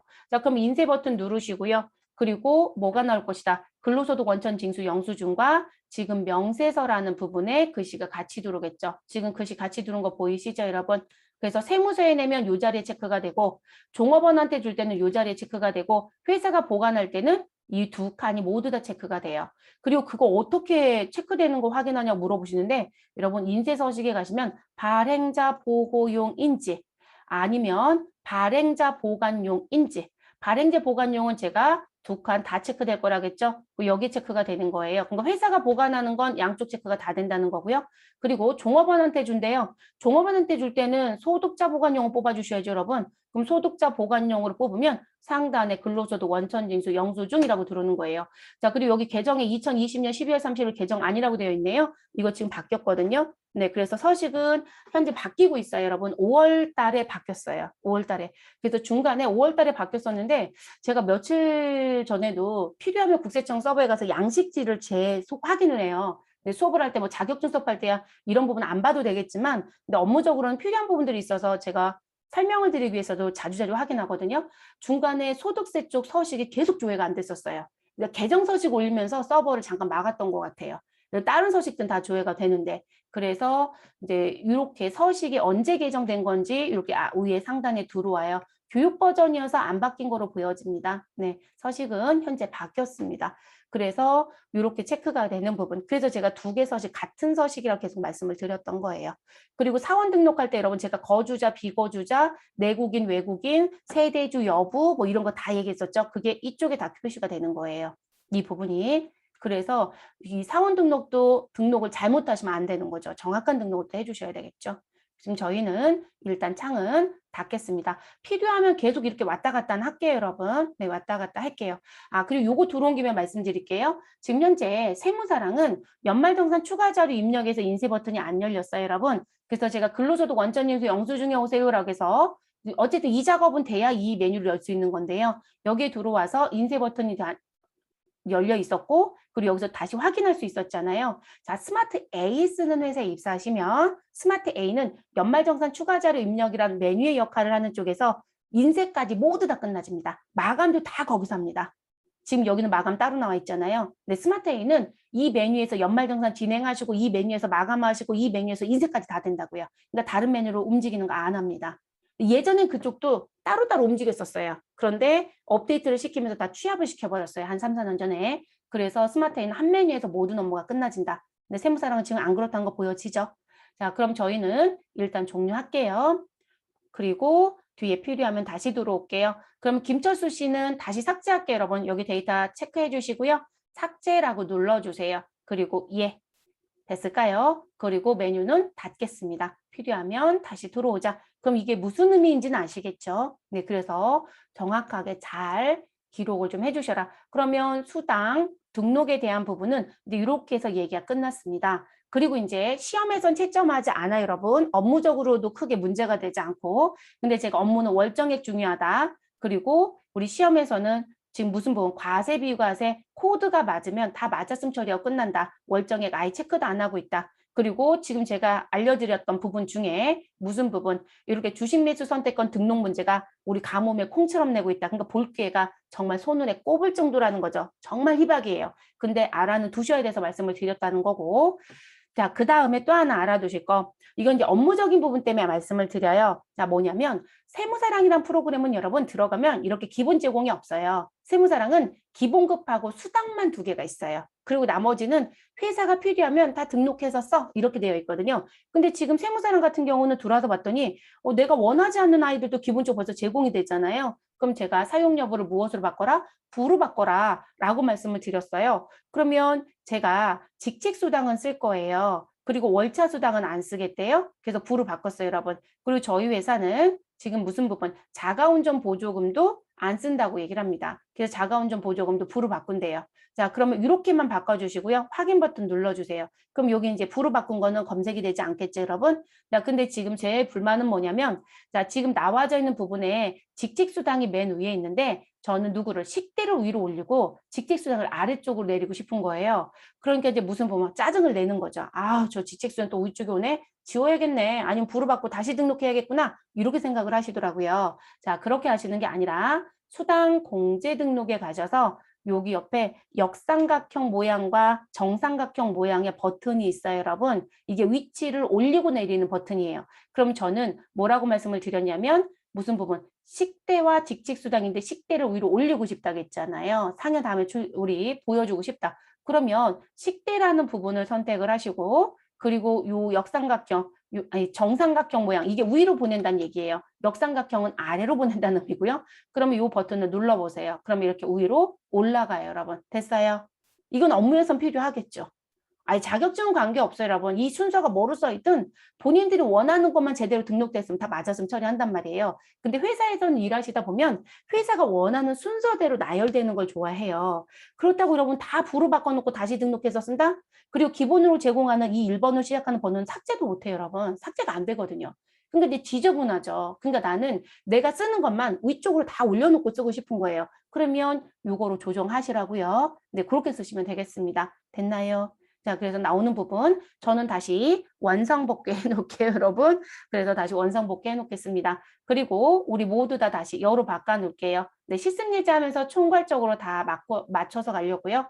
그리고 지금 신규로 등록하는 건 이렇게 2번대로 시작한다고 했죠. 자, 이거 필요 없으니까 삭제할게요, 여러분. 자, 주식 매수 선택권에 커서 놓으시고요. 하단에 삭제 버튼 있네요. 눌러보세요. 일단 삭제는 안 될 겁니다. 왜 안 될까요? 급여 자료가 있으니까요. 저 주식 매수 선택권에 500만 원 넣은 게 있잖아요. 그러면 절대 삭제가 되지 않습니다. 자, 그래서 그것도 이제 보여드렸고, 그래서 우리가 시험을 볼 때요, 가끔 이런 경우가 있어요. 아, 나 저거 지우고 싶은데, 또는 저거 뭐 하고 싶은데, 근데 누르면 안 된다고 되어 있는 경우들이 있어요. 또는 이런 경우도 있어요. 자, 지금 삭제는 안 되는 것도 보여드렸어요. 주식 매수 선택권이 지금 시험 문제를 푸는 데는 해당 사항이 없더래요. 그래서 난 여기 등장을 안 시키고 싶어요. 1월 달엔 해당 사항이 없었던 거죠. 그래서 이 자리를 부로 바꾸고 싶어요. 그래서 부로 바꿉니다. 그랬더니 이것도 안 된다고 해요. 왜냐면 벌써 자료 입력된 게 있으면 사용 여부도 못 바꿔요. 그래서 제가 같은 해에서는 절대 수정할 수 없다고 말씀드렸던 거예요. 그래서 시험 보러 가셔서 혹시라도 이런 글씨가 나오면 무엇 하시라? 무시. 그냥 두고 가시라는 얘기예요, 여러분. 네, 못 바꾸니까 그냥 열어 두시면 돼요. 그래서 그렇게 정리가 되는 부분도 있습니다. 됐을까요? 그래서 이제 그렇게 알아두시면 되시고, 그래서 이제 그 내용을 가지고 가시면 되는 거고요. 자, 그 다음에 이제 또 이제 설명드릴 부분, 우리 이제 공제 항목도 마무리할게요, 여러분. 자, 공제 항목은 요 자리에 등록하는 부분이잖아요. 그러면 요 자리에 등록하는 부분은 우리 5001, 5001번부터 기본적으로 제공하는 부분들이 있습니다. 그래서 요 부분 그대로 두시면 되고, 내가 신규로 등록할 일이 있다. 그러면 6번 라인에 신규 등록하시면 됩니다. 그러면 저희는 지금 현재 뭐가 있더라? 우리는 지금 현재 대출금 상환이 있다. 그럼 대출금이라고 한번 넣어볼게요. 그럼 대출금. 자, 그리고 소득공제 유형 자리에 커서를 두시면 또 하단에 코드 좀 하세요라고 들어오죠. 이 자리에서 F2번 눌러줍니다. 그럼 대출에, 기부에, 기타에 등등등등 나옵니다. 자, 지금 이건 무슨 의미가 되시는 거냐면 여러분, 자, 이 자리에 기타를 선택하실 땐 프로그램 다른 쪽에 영향을 주거나 영향을 받는 게 아니라는 표현이에요. 근데 제가 대출을 선택했다? 그러면 우리가 지금 현재 자격증에선 내진 않지만 회사에서는 인사기록 카드라는 게 필요하잖아요. 그러면 우리가 쓰는 이상형 프로그램도 인사기록 카드 역할을 하는 메뉴가 있어요. 그럼 그 인사기록 카드에 이 사람의 재직 정보라든지 이 사람의 경력 정보라든지 이 사람이 갖고 있는 라이센스 정보 뭐 이런 부분의 정보들과 그리고 대출에 대한 정보도 기록을 해서 관리를 해요. 그럼 거기에 월 상환 금액 얼마가 있는지 관리를 하고 싶겠죠. 그래서 내가 5천만 원을 빌려주고 매월 20만 원씩 상환했다? 그럼 5천만 원에서 상환한 금액 빼서 얼마 남겨져 있는지 사후 관리하는 게 좋잖아요. 그런 거 연동해서 쓸 수가 있어요. 그게 대출이에요. 만약에 이런 식의 시험 문제를 내고 싶다 그러면 공제소득 유형의 대출을 선택해달라고 시험 문제에 써줄 거예요. 그리고 노동조합비는 지정기부금으로 인정이 된다고 했어요. 그러면 급여 자료에 입력해서 체크오프 제도 때문에 급여 자료에 입력해서 내가 매달 징수하고 있었다? 그러면 그게 연말정산 때 기부금 반영해서 공제를 받아야 되거든요. 그럼 손으로 치는 게 빠를까요? 아니면 공제했던 사람들 자동으로 끌어갈 수 있는 게 빠를까요? 끌어가는 게 훨씬 더 빠르겠죠. 그 역할을 해주고 있는 게 3번 기부금 기회예요. 그러니까 이 부분들은 어딘가에서 당겨오고 당겨왔던 정보를 어딘가에 보내거나 또는 우리 소위 말해서 그냥 연말정산 때 끌고 가려고 쓰는 그런 키들 또는 4대 보험 정산 제도가 있었죠. 4대 보험 정산하고 연동해서 쓰는 정보 그런 부분들하고 관련된 게 이렇게 코드가 나와져 있는 거예요. 그래서 기타는 전혀 관계없는 거 그리고 2번, 3번, 5번, 6번은 다른 쪽하고 연동해서 쓰는 거 이런 식의 의미라고 보시면 되세요. 그리고 여기 소득공제 유형의 고정 항목은 고정적으로 제공하는 것이니 손대지 마 이런 식의 표현이고요. 네, 그렇게 보시면 되겠습니다. 그럼 대출금은 저는 대출을 연동해서 쓰겠다? 그럼 이렇게 넣어주시면 돼요. 사용할 건지 안 할 건지 선택하시면 되는 거고요. 됐을까요? 공제 등록 부분의 출제 빈도는 조금 낮아요, 여러분. 왜냐하면 회사에서는 수당 쪽에 조금 더 치중되어 있겠죠. 그러다 보니까 이쪽 문제 나오면 공제 소득 유형 가끔 잘못 넣으시기도 하더라고요. 그래서 주어져 있는 조건을 꼭 보셔라. 시험지에 별말이 없다? 그럼 다 기타예요. 네, 용어를 정해져 있다? 그거 선택해 주시면 되고요. 자, 이것도 지울게요, 여러분. 네, 삭제해 주시면 됩니다. 우리 이거 넣은 건 없으니까요. 그리고 확인 버튼 눌러주시고 그리고 저희는 상단에 지급일자 버튼 눌러주시고요. 입력된 1월 달의 급여를 삭제할게요. 네, 그래서 삭제해 주시면 됩니다. 자, 그러면 일단 제가 지우고자 했었던 부분에 주식 매수 선택권도 지울 수 있겠네요.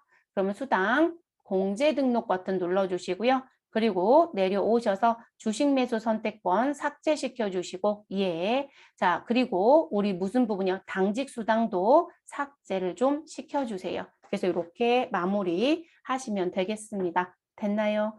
그러면 저희 수당과 공제 등록과 관련된 요 부분까지는 이제 마무리가 됐어요. 그리고 이제 급여 자료 입력이라고 그다음 나와져 있는 부분 같이 한번 볼게요, 여러분. 자, 급여 자료 입력에 들어오시게 되면 자, 수당 공제 등록이 선행이기 때문에 먼저 말씀을 드린 건 맞아요. 근데 우리가 프로그램에 입력할 때 몇 월 달 급여를 지급하는 겁니까? 라는 부분, 그게 귀속 연월이에요. 그래서 이 부분은 실제 일한 근로를 제공한 달에 월을 넣어주시면 돼요. 그래서 몇 월 급여라고 표현하실 때 쓰는 부분, 몇 월이에요? 몇 월 달 급여이냐? 라는 걸 얘기하는 걸 넣는다. 그 지급 연월일은 무슨 의미가 될까요? 그 몇 월 달 급여를 돈을 준 날, 실제 지급일을 쓰시면 되겠죠. 실제 지급일 이렇게 가면 됩니다. 그러면 여러분 요거 입력하실 때 우리가 신경 써야 되는 게 1월 급여입니다 라고 얘기해요. 그럼 1월 급여이면 귀속 연월일은 뭐라고 넣으시면 돼요? 1월이라고 넣으면 된다는 거죠. 그렇죠? 그러면 요 부분을 놓고 봤을 때 그럼 지급 연월일은 어떻게 넣어야 되느냐? 자, 지급 연월일은 1월 달의 급여를 우리 말일에 주는 회사입니다. 이렇게 얘기합니다. 그러면 입력하실 때 1월 31일을 넣어주면 되겠죠. 근데 모든 회사가 그렇지 않더라는 거죠. 우리 1월 달 급여를 다음 달, 우리 왜 10일 날 급여 주는 회사도 많잖아요. 5일이나 10일. 10일 날 준대요. 그러면 이분들은 여기를 뭐로 넣어야 될까요? 2월 10일로 넣어야 되겠죠. 됐을까요, 여러분? 자, 그럼 이제 그 다음에 생각할 거. 아, 그러면 원천징수 언제 하시나요? 줄 때요. 그러면 우리는 원천징수한 소득세 신고는 언제 하시라? 다음 달 10일이에요? 그러면 신고하는 부분 다음 달 10일은 1월 31일 날 지급한다고 했으니 우리 다음 달 10일은 언제가 되죠? 다음 달 10일까지 신고와 납부를 해야 되잖아요. 그러면 언제까지 신고 납부해라? 2월 10일이요. 그럼 여러분 2월 10일 날 월급을 주는 회사는 다음 달 10일이니까 언제가 된다? 3월 10일이에요. 됐어요, 여러분? 자, 이거 왜 중요할까요? 여기에 입력했던 이 정보가 어디에? 원천징수 이행상황 신고서에 영향을 주는 거예요. 그럼 원천징수 이행상황 신고서라는 서식에 가면 누가 있더라? 무슨 부분? 귀속 연월과 지급 연월을 입력하는 자리가 있어요, 여러분. 그럼 여기에 입력했던 정보를 당겨가는 거지. 여기에 가서 다시 입력하는 게 아니에요. 그러니까 여기 가서 다시 입력하는 것처럼 넣는 건 집계하기 위한 목적이에요. 그러면 여러분들 여기다가 1월 달 급여를 1월에 주었습니다. 그러면 여러분들이 원천징수 이행상황 신고서에 가면 무슨 부분? 귀속이라고 해서 넣는 자리가 있고 지급이라고 해서 넣는 자리가 있다는 거죠. 그러면 위에 있는 걸 제가 A라고 쓰고 이 아래쪽에 있는 걸 B의 방식으로 쓸게요. 그러면 A 방식을 썼던 분들은 귀속의 기간에 뭐를 넣을까요? 1월을 넣겠죠. 지급도 뭐를 넣을까요? 1월을 넣겠죠. 그럼 이게 집계가 돼서 우리 2월 10일로 신고 납부해야 된다는 게 형성이 된다는 거예요. 그런데 B의 방식을 선택하는 회사는 귀속은 뭐라고 입력해야 될까요? 1월이요. 근데 지급은 뭐라고 넣어야 될까요? 2월이요. 근데 대부분들이 1월 넣는 게 너무 익숙해요. 그러니까 지금 현재 여기 지급에 2월을 넣어놓고 여기 가서 계속 1월을 넣어요. 그리고 얘기합니다. 원천징수 이행상황 신고서에 급여가 집계가 안 돼요. 라고 계속 얘기를 하세요. 당연히 집계가 안 되겠죠, 여러분.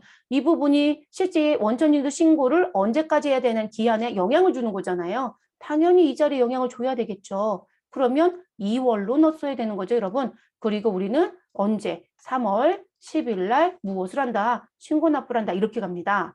그런데 이제 회사에 가보세요. 그랬더니 회사가 이렇게 얘기합니다. 아, 우리요. 다음 달 2월 10일 날 월급 주는 건 맞아요. 그런데 여기요. 2월 10일로 넣지 마시고요. 1월 31일자로 넣으세요. 이렇게 얘기를 해요. 그래서 이분들이 얘기합니다. 1월 30일자 넣으시고요. 2월 10일 날 급여도 줄 거고요. 소득세도 납부할 거고요. 지방소득세도 납부할 거고 사회보험도 다 납부할 거예요. 이렇게 얘기를 해요. 저 국세청은 손해볼 게 없죠, 여러분. 원래 FM대로 간다라면 3월 10일 날 소득세와 지방소득세 내도 되거든요. 그래서 제가 회계 수업할 때 뭐라고 말씀드렸냐면 소득세와 지방소득세는 무엇이다? 지급 기준이다.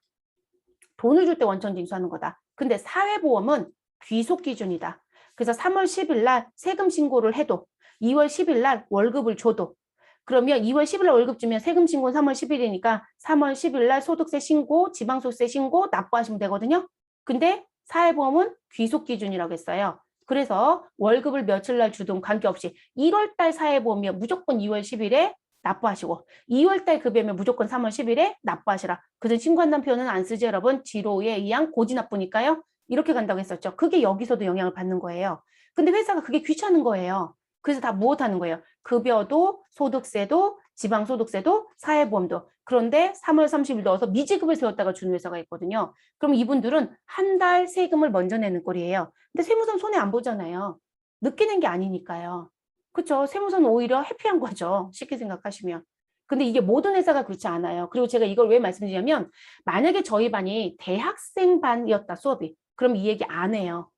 그냥 이렇게 움직이는 게 맞아요라는 얘기만 해요. 근데 직장을 다녔던 분들이 들어오시면 대부분 하는 얘기가 그거예요. 2월 10일 날 월급을 줘도 2월 10일 날 소득세도 신고하고 지방소득세도 신고하고 사회보험도 내고 이렇게 얘기를 하세요. 결론적으로 이 날짜에 2월 10일 안 넣었다는 거예요. 여기다 2월 10일을 넣어서는 원천지도 이양상황 신고서에 자료 집계가 되질 않아요, 여러분. 왜냐하면 법대로 서식을 만드는 거지 법을 위반해서 서식을 만들진 않거든요. 그러니까 그런 회사들 대부분 여기를 말일자로 넣는 경우들이 많아요. 그러니까 다 미지급세였다가 돈 나가는 집행을 하고 있더라는 거죠. 본인들은 2월 10일인데. 근데 또 이런 회사도 있으세요. 급여 수준이 높고 종업원이 많다. 한 달 미리 땡겨낼 이유가 있어요, 여러분? 이거 미리 땡겨낸다고 해서 국가가 우리한테 세금 혜택 주나요? 없거든요.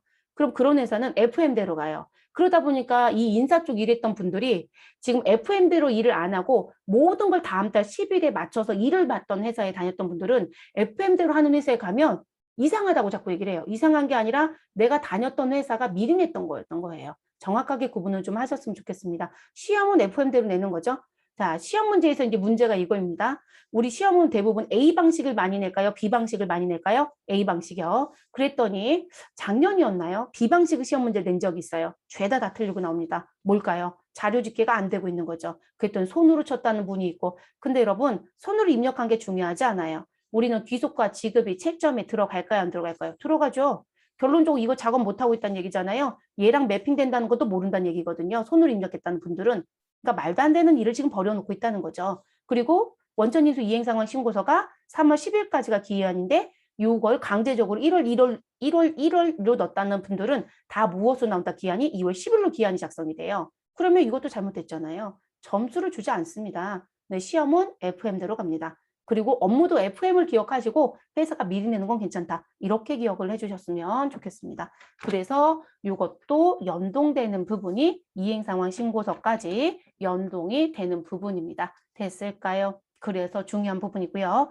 자, 그리고 급여 항목, 공제 항목은 수당공제 등록에서 등록했던 내용이 들어온다. 그리고 이 부분에 등록한 게 모두 다 들어오는 게 아니라 사용의 여부가 뭐로 되어 있는 거? 여로 되어 있는 게 반영이 된다. 라고 알아두시면 되고요. 자, 그리고 우리가 귀속과 지급연원일을 입력해서 자료를 입력하려고 보니 지급일자가 잘못됐네? 그럼 지급일자 버튼 눌러서 무엇 할 수 있다? 수정할 수 있다. 그리고 기존에 등록했던 정보를 무엇 할 수 있다? 삭제할 수 있다. 나 1월 달에 급여를 3월 달로 복사할 수 있다, 없다? 있다. 자, 그거는 뒤에 가서 다 보여드릴게요. 그래서 시험은 복사 기능도 없고 아무것도 없어요. 근데 업무는 이 지급일자를 쓰는 방식, 여기에 넣어서 복사하는 방식 두 가지를 다 쓰거든요. 그러니까 가져가셔야 되겠죠. 교재 다행히도 예제는 다 써드렸기 때문에 지급일자는 따로 얘기하겠습니다. 자, 그 다음 재계산. 자, 요 재계산이란 키는 무슨 얘기시냐면 우린 지금 현재 여기 자리 1월 좀 선택해 주시고요. 그리고 날짜는 며칠? 25일 넣을게요, 여러분. 자, 그리고 기본급이란 부분에 500을 그냥 넣을게요, 여러분. 자, 기본급 500을 넣었어요. 그래서 500을 넣고 그리고 지금 무슨 부분? 여기에 들어온 요 사대보험이라든지 소득세 부분을 다시 계산해야 되겠네 라고 얘기를 해요. 그러면 우리는 사원 자리에 커서를 두고 이 사원만 재계산할 건지 아니면 전체를 선택해서 재계산할 건지만 결정하시면 됩니다. 그러면 여기 재계산이라는 버튼을 누르게 되면 그 내용이 들어오죠. 근데 요건 여러분 조금 이따 한 번 더 볼 겁니다. 제가 복사하면 이거를 또 써야 된다고 얘기를 할 거라서. 그래서 지금 보시면 현재 사원이라는 글씨가 있고 현재 사원이라는 글씨가 있고 전체 사원이라는 글씨가 있는데요. 현재 사원은 여러분 지금 현재 김철수 선택한 거 없어요. 그쵸? 그냥 커서만 길게 블럭을 잡혀져 있죠. 이 상태에서 재계산을 누르고 현재 사원 쪽에 내용을 체크하면 이 사람만 된다는 표현이에요. 근데 전체 사원은 여기 있는 전부를 다 하겠다는 얘기예요. 여기에 한가득 있는 사원들 한꺼번에 다 하겠다. 그런 얘기라고 보시면 되겠습니다. 그래서 소득세나 지방소득세, 과세와 비과세 설정이 잘못돼서 4대 보험과 관련된 부분의 내용, 그리고 우리 사원 등록에 등록했던 정보가 바뀐 게 있어서 여기에 반영해야 된다. 이런 얘기가 되는 거거든요. 그래서 그런 부분들 다시 하고자 할 때 재계산키를 누릅니다. 그래서 나온 부분. 그럼 여러분 이 재계산키 보면 여러분 기억나는 거 없으신가요? 우리 사원 등록할 때 제가 그런 말씀 드렸었죠. 우리가 사회보험은 1월부터 3월까지는 전년도 소득 가지고 징수한다. 그런데 죄송해요 여러분.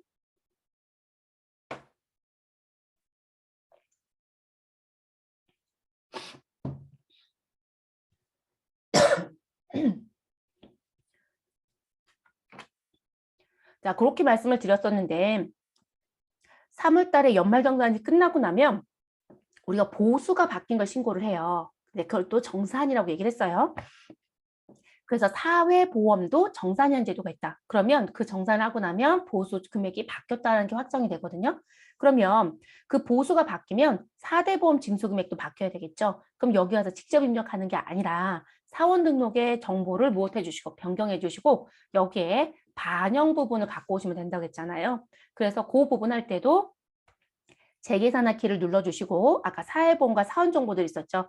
자, 그러면 그 사회보험 재계산키를 눌러주시면 여기가 한꺼번에 싹 바뀌어요, 여러분. 이해되셨을까요?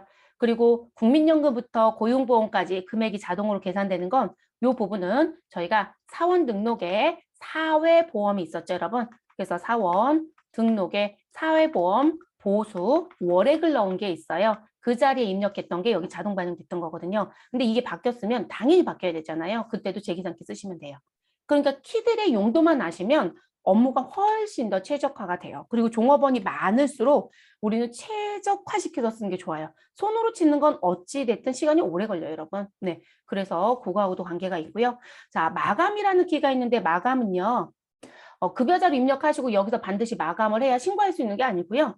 누군가 수정을 못하게끔 하고 싶어서요. 그럼 김철수 씨 급여 넣었어요. 근데 제가 마감이라는 버튼이 안 눌린 상태거든요. 여기서 졸면서 이렇게 키를 눌러놓은 거죠. 이렇게 들어가고 있는 거죠. 무슨지 아시겠죠? 그러면 결론적으로 제가 뭐 작업하다가 지금 서류를 올려놨더니 키보드에 키가 눌려서 이렇게 바뀐다거나 이러면 저희 다 다시 수정해야 되는 상황들이 생기죠. 그러니까 지금 현재 누군가 손을 못 대게끔 또는 입력한 거 정리가 끝났다는 걸 하고 싶어서 넣는 키라고 보시면 되세요.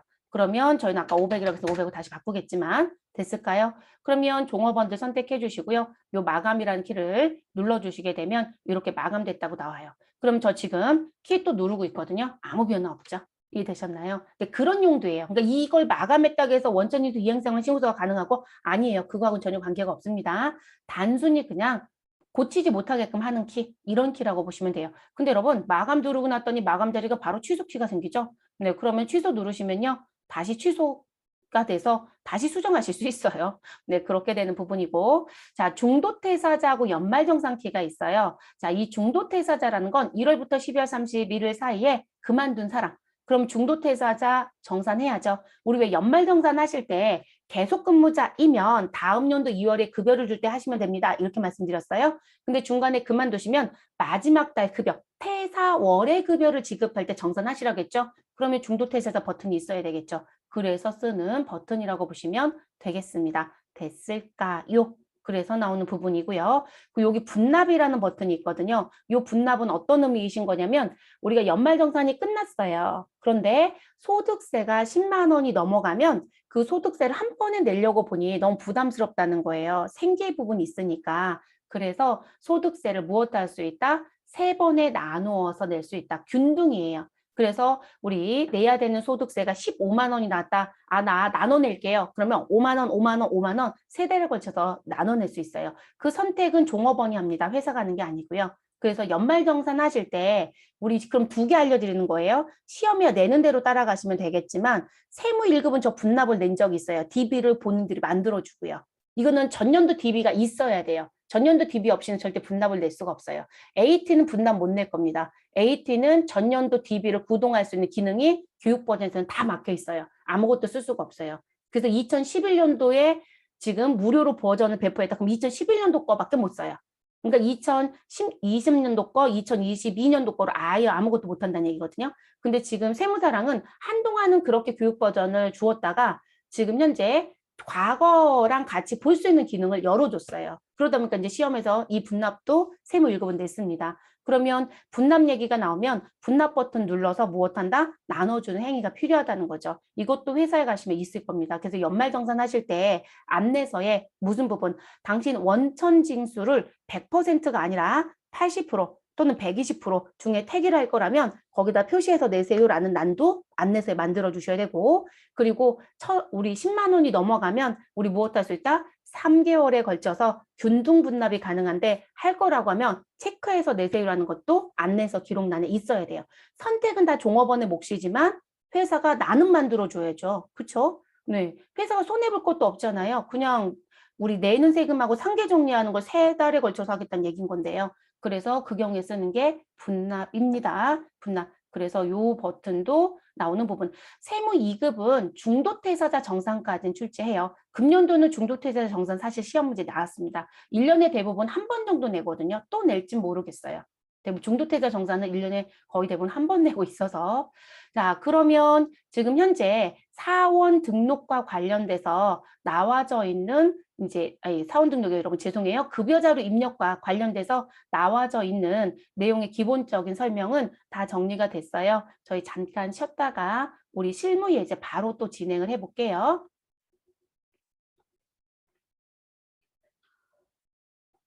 목 상태가 안 좋아서 계속 중간중간 간질간질하네요. 오늘 계속 그럴 것 같기는 한데요. 실무예제 들어가기 전에 저희 김철수 사원한테 급여자료 입력했던 거 삭제하고 요건에 맞춰서 갈게요. 그래서 지금 현재 F6번이라고 해서 나와져 있는 지급일자 쪽에 가셔서 삭제라는 버튼 눌러주시고 이해해 주세요. 그리고 삭제됐다고 나올 거고요. 종료해 주시고 시작하겠습니다. 다음은 당사의 2021년 급여지급 내역, 지급일자는 매월 25일이라고 되어 있고요. 그래서 1월달 급여는 1월 25일에, 2월달 급여는 2월 25일에 이렇게 준다는 얘기겠죠. 그래서 25일이고, 자, 수당 등록 및 급여 자료 1월부터 12월을 입력하며 12월만 상여금 기본급의 100%가 지급된다라고 얘기를 하네요. 시험은 이렇게 1년치를 등록하라는 문제는 낼 수는 없어요, 여러분. 내봐야 한 달. 간혹 AT 같은 경우는 2달이나 3달 연속 문제를 내는 경우가 있어요. 다른 거 취합 문제를 내고 싶어서. 그래서 그런 경우 말고는 아예 항상 한 달짜리 문제가 나온다. 그리고 복사 기능 자체도 내고 있지 않다라는 게 또 하나의 특징이기도 합니다. 자, 수당 등록과 공제 등록 나와져 있고요. 이외에 추가 자료라는 부분이 나와져 있네요. 자, 지금 수당 항목에 김철수 사무직, 하경자 생산직으로 나와져 있고요. 하경자 씨는 9월에 입사했어요, 여러분. 그러니까 1월 달부터 8월 달까지는 하경자 씨가 등장되지 않는 게 정상이에요, 여러분. 자, 그리고 이 회사는 12월에만 상여를 한번 주겠다고 했죠. 그래서 기본급의 100%를 누구와 함께? 여러분 급여와 함께 지급하겠다. 이것도 중요해요, 여러분. 왜냐하면 회사가 급여하고 상여가 같이 있다라고 했을 때 같은 달에 지급을 한다 하더라도요. 같이 주는 회사가 있고요. 급여는 매달 25일에 주는 거 그대로 가져가고 상여가 있게 되면 상여는 말일에 따로 주는 회사도 있어요. 그러면 저희는 요 그 지급 연월일에 입력이 2번 이루어져야 된다는 거죠. 한 번은 무엇으로? 급여로. 한 번은 무엇으로요? 상여로. 이해되셨을까요? 그게 이제 스마트 A에 가면 구분이라는 란이 있어요. 세무사랑은 그게 없어요, 여러분. 세무사랑은 없습니다. 근데 스마트 A는 여기 귀속과 지급 연월을 입력하는 부분에 구분이라는 게 있어서 급여만 주는 거냐, 아니면 상여만 주는 거냐, 아니면 급여와 상여를 같이 주는 거냐라는 선택 버튼이 있어요. 시험에서는 그거를 시험지에 써주거든요. 써주는 게 중요한 게 아니라 내가 그걸 선택하는 이유를 알아야 되는 게 중요했던 거죠. 그래서 우리 지금 현재 같은 달에 급여와 상여가 같이 있다? 같이 나간다. 그러면 급여 플러스 상여라는 급상여를 선택하는 거고, 그리고 따로따로 나간다. 그럼 급여 나갈 땐 급여만 선택하고 상여 나갈 땐 상여만 선택을 하셔야 된다는 거예요. 이해되셨죠? 네, 그리고 세무사랑은 그냥 하나로, 네, 그냥 하나로 갑니다. 자, 그리고 공제 항목에는 현재 국민연금부터 지방소득세까지는 원래 어느 회사나 다 있는 얘기죠. 근데 그 부분에 우리 회사만 무엇이 있다? 사후회비가 있다라고 얘기를 합니다. 그럼 지금 1번부터 5번의 내용을 기준으로요. 우리 해당되는 요건을 정리할게요. 우리가 수당과 공제 등록이 1번이에요. 그쵸? 그럼 수당과 공제 등록이 1번인 건데 또는 세무사랑은 좋은 점은 귀속과 지급연월을 입력해서 입력한 화면이 활성화된 상태에서도 무엇할 수 있다? 입력할 수 있다라는 좋은 점이 있다라고도 말씀드렸고 그럼 어떤 걸 먼저 하든 상관없겠죠? 그럼 저희는 이 수당 항목에 기본급부터 가족수당까지 과세와 비과세를 구분해 볼게요. 여러분 누가 봐도 기본급은 과세급여이다, 비과세급여이다, 과세급여입니다. 자, 식대는 요건을 봐야 되겠죠. 식대는 금전으로 준다라면 현물 제공이 없어야 됩니다. 자, 식대는 중식대로서 이외 별도로 식사나 기타 음식물을 제공받지 않는다. 아, 그럼 현물 제공이 있다, 없다? 없다. 그러니까 식대는 과세이다, 비과세이다? 비과세 소득이 됩니다. 자가운전 보조금. 자가운전 보조금은 본인 소유 차량을 직접 운전하여 업무상에 이용하고요. 매월 고정적으로 지급받는 것이다. 회사 취업규칙에 의해서 정해서 준 금액이라는 거죠. 그러면 우린 별도의 여비를 받은 것이 없으니 이 자가운전 보조금도 비과세가 됩니다. 자, 야간 근로수당입니다. 야간 근로수당은 연장 및 야간 근로로 인하여 지급하는 수당이다. 그럼 여러분 이 부분은 일단 생산직이어야 하고 직전 연도 총 급여가 우리 3천만 원 이하이어야 하며 그리고 월 정기적 급여가 210만 원 이하 조건이 충족되었다라면 연간 한도 얼마요? 연 240만 원까지 비과세가 될 수 있습니다. 이렇게 얘기했었죠. 그러니까 그 조건에 해당되는 부분. 그럼 우리가 사원 등록할 때 김철수 씨는 우리 생산직으로 등록했다, 사무직으로 등록했다, 사무직. 그래서 생산직 자리가 뭐로 되어 있다? 부로 되어 있을 거고요. 하경자 씨는 생산직 자리가 여로 되어 있습니다. 그리고 직전년도 총급여는 3천만 원 이하자였기 때문에 그 자리도 연장근로 비과세를 여로 선택하고 들어왔습니다. 그게 여기서 영향을 다 받을 거예요, 여러분. 그런데 김철수 사무직, 하경자 생산직 모두 다 야간근로 수당이 있대요. 자, 그런데 알아두실 거 하나. 여러분 지금 요 생산직과 그리고 직전 연도 총 급여에 대한 부분 3천만 원 이하 조건에 대한 게 충족하지 못하면 아예 급여자로 입력해서 입력한 급여 항목에 야간 근로수당, 연장 근로수당은 그냥 뭐가 된다? 과세가 돼버려요. 이 두 가지 요건 충족이 안 되면 그러면 이 작업은 어디서 했어요? 사원 등록에서 했잖아요, 여러분. 그러니까 김철수 씨는 지금 어디에? 수당 등록에 비과세로 등록해도요. 컴퓨터가 다 과세급여로 뺄 거예요. 그리고 하경자 씨는 사원 등록의 이 두 가지 요건이 충족자예요. 그러면 저희가 여기 급여 항목에 항목을 넣고 플러스 된 우리 월 정기적 급여라고 얘기했던 금액이 210만 원 이하이면 뭐가 될 거고요? 비과세가 될 거고요. 그게 넘치면 다 과세로 넘어갈 거예요. 누가? 야간 근로 수당에. 그렇기 때문에 우리 야간 근로 수당은 프로그램에 수당 등록할 때 사무직이든 생산직이든 무조건 다 뭐로 등록한다? 다 비과세. 어차피 사원에서 요 컨트롤이 되고 있기 때문에 무조건 비과세로 등록을 합니다. 그래서 요것도 시험에 답안 공지가 될 때, 나 비과세 등록했는데 답안이 과세네? 그럼 이의제기에 들어갑니다. 이거 틀리냐고.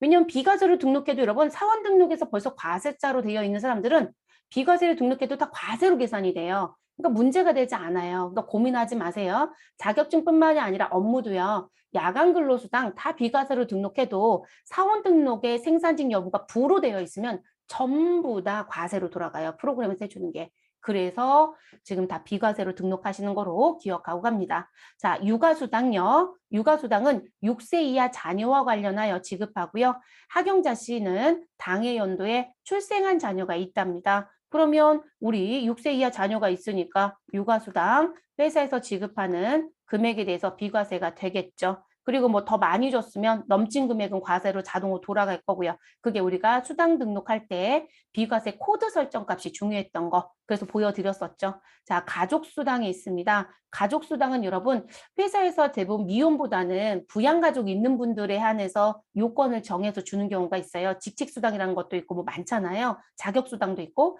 근데 그런 부분은 뭐가 되지 않는다? 비과세가 되지 못하죠. 네, 그래서 이 부분은 과세소득이 됩니다. 이렇게 정리. 자, 그리고 다섯 번째, 하경재 씨는 2021년 9월 2일에 입사했고요.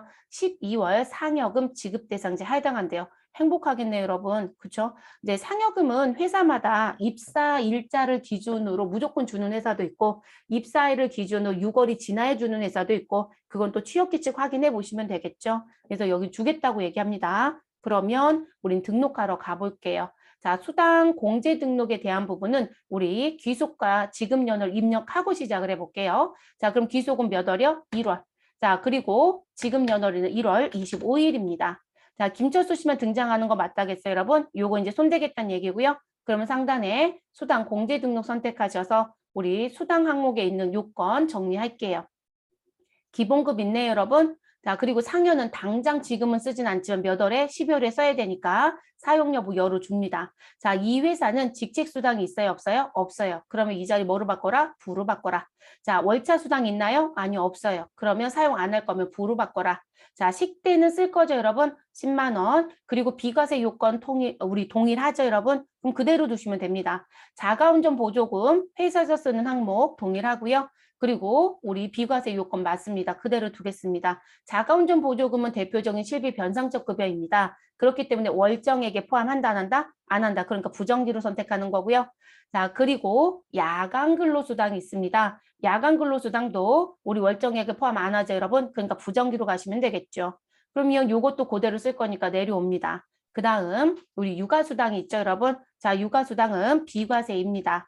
그리고 수당명에 뭐라고 쓰시고요? 육아수당이라고 넣으시고, 자, 그리고 비과세이니까 유형 자리 가셔서 코드돔 F2번 하셔서 비과세 코드를 선택해 주셔라. 그러면 육아라고 넣어주시면 육아자 들어간 거 보이네요. 우리는 육아수당 Q01이라고 되어 있는 월 100만 원 비과세를 선택해 주시면 되겠습니다.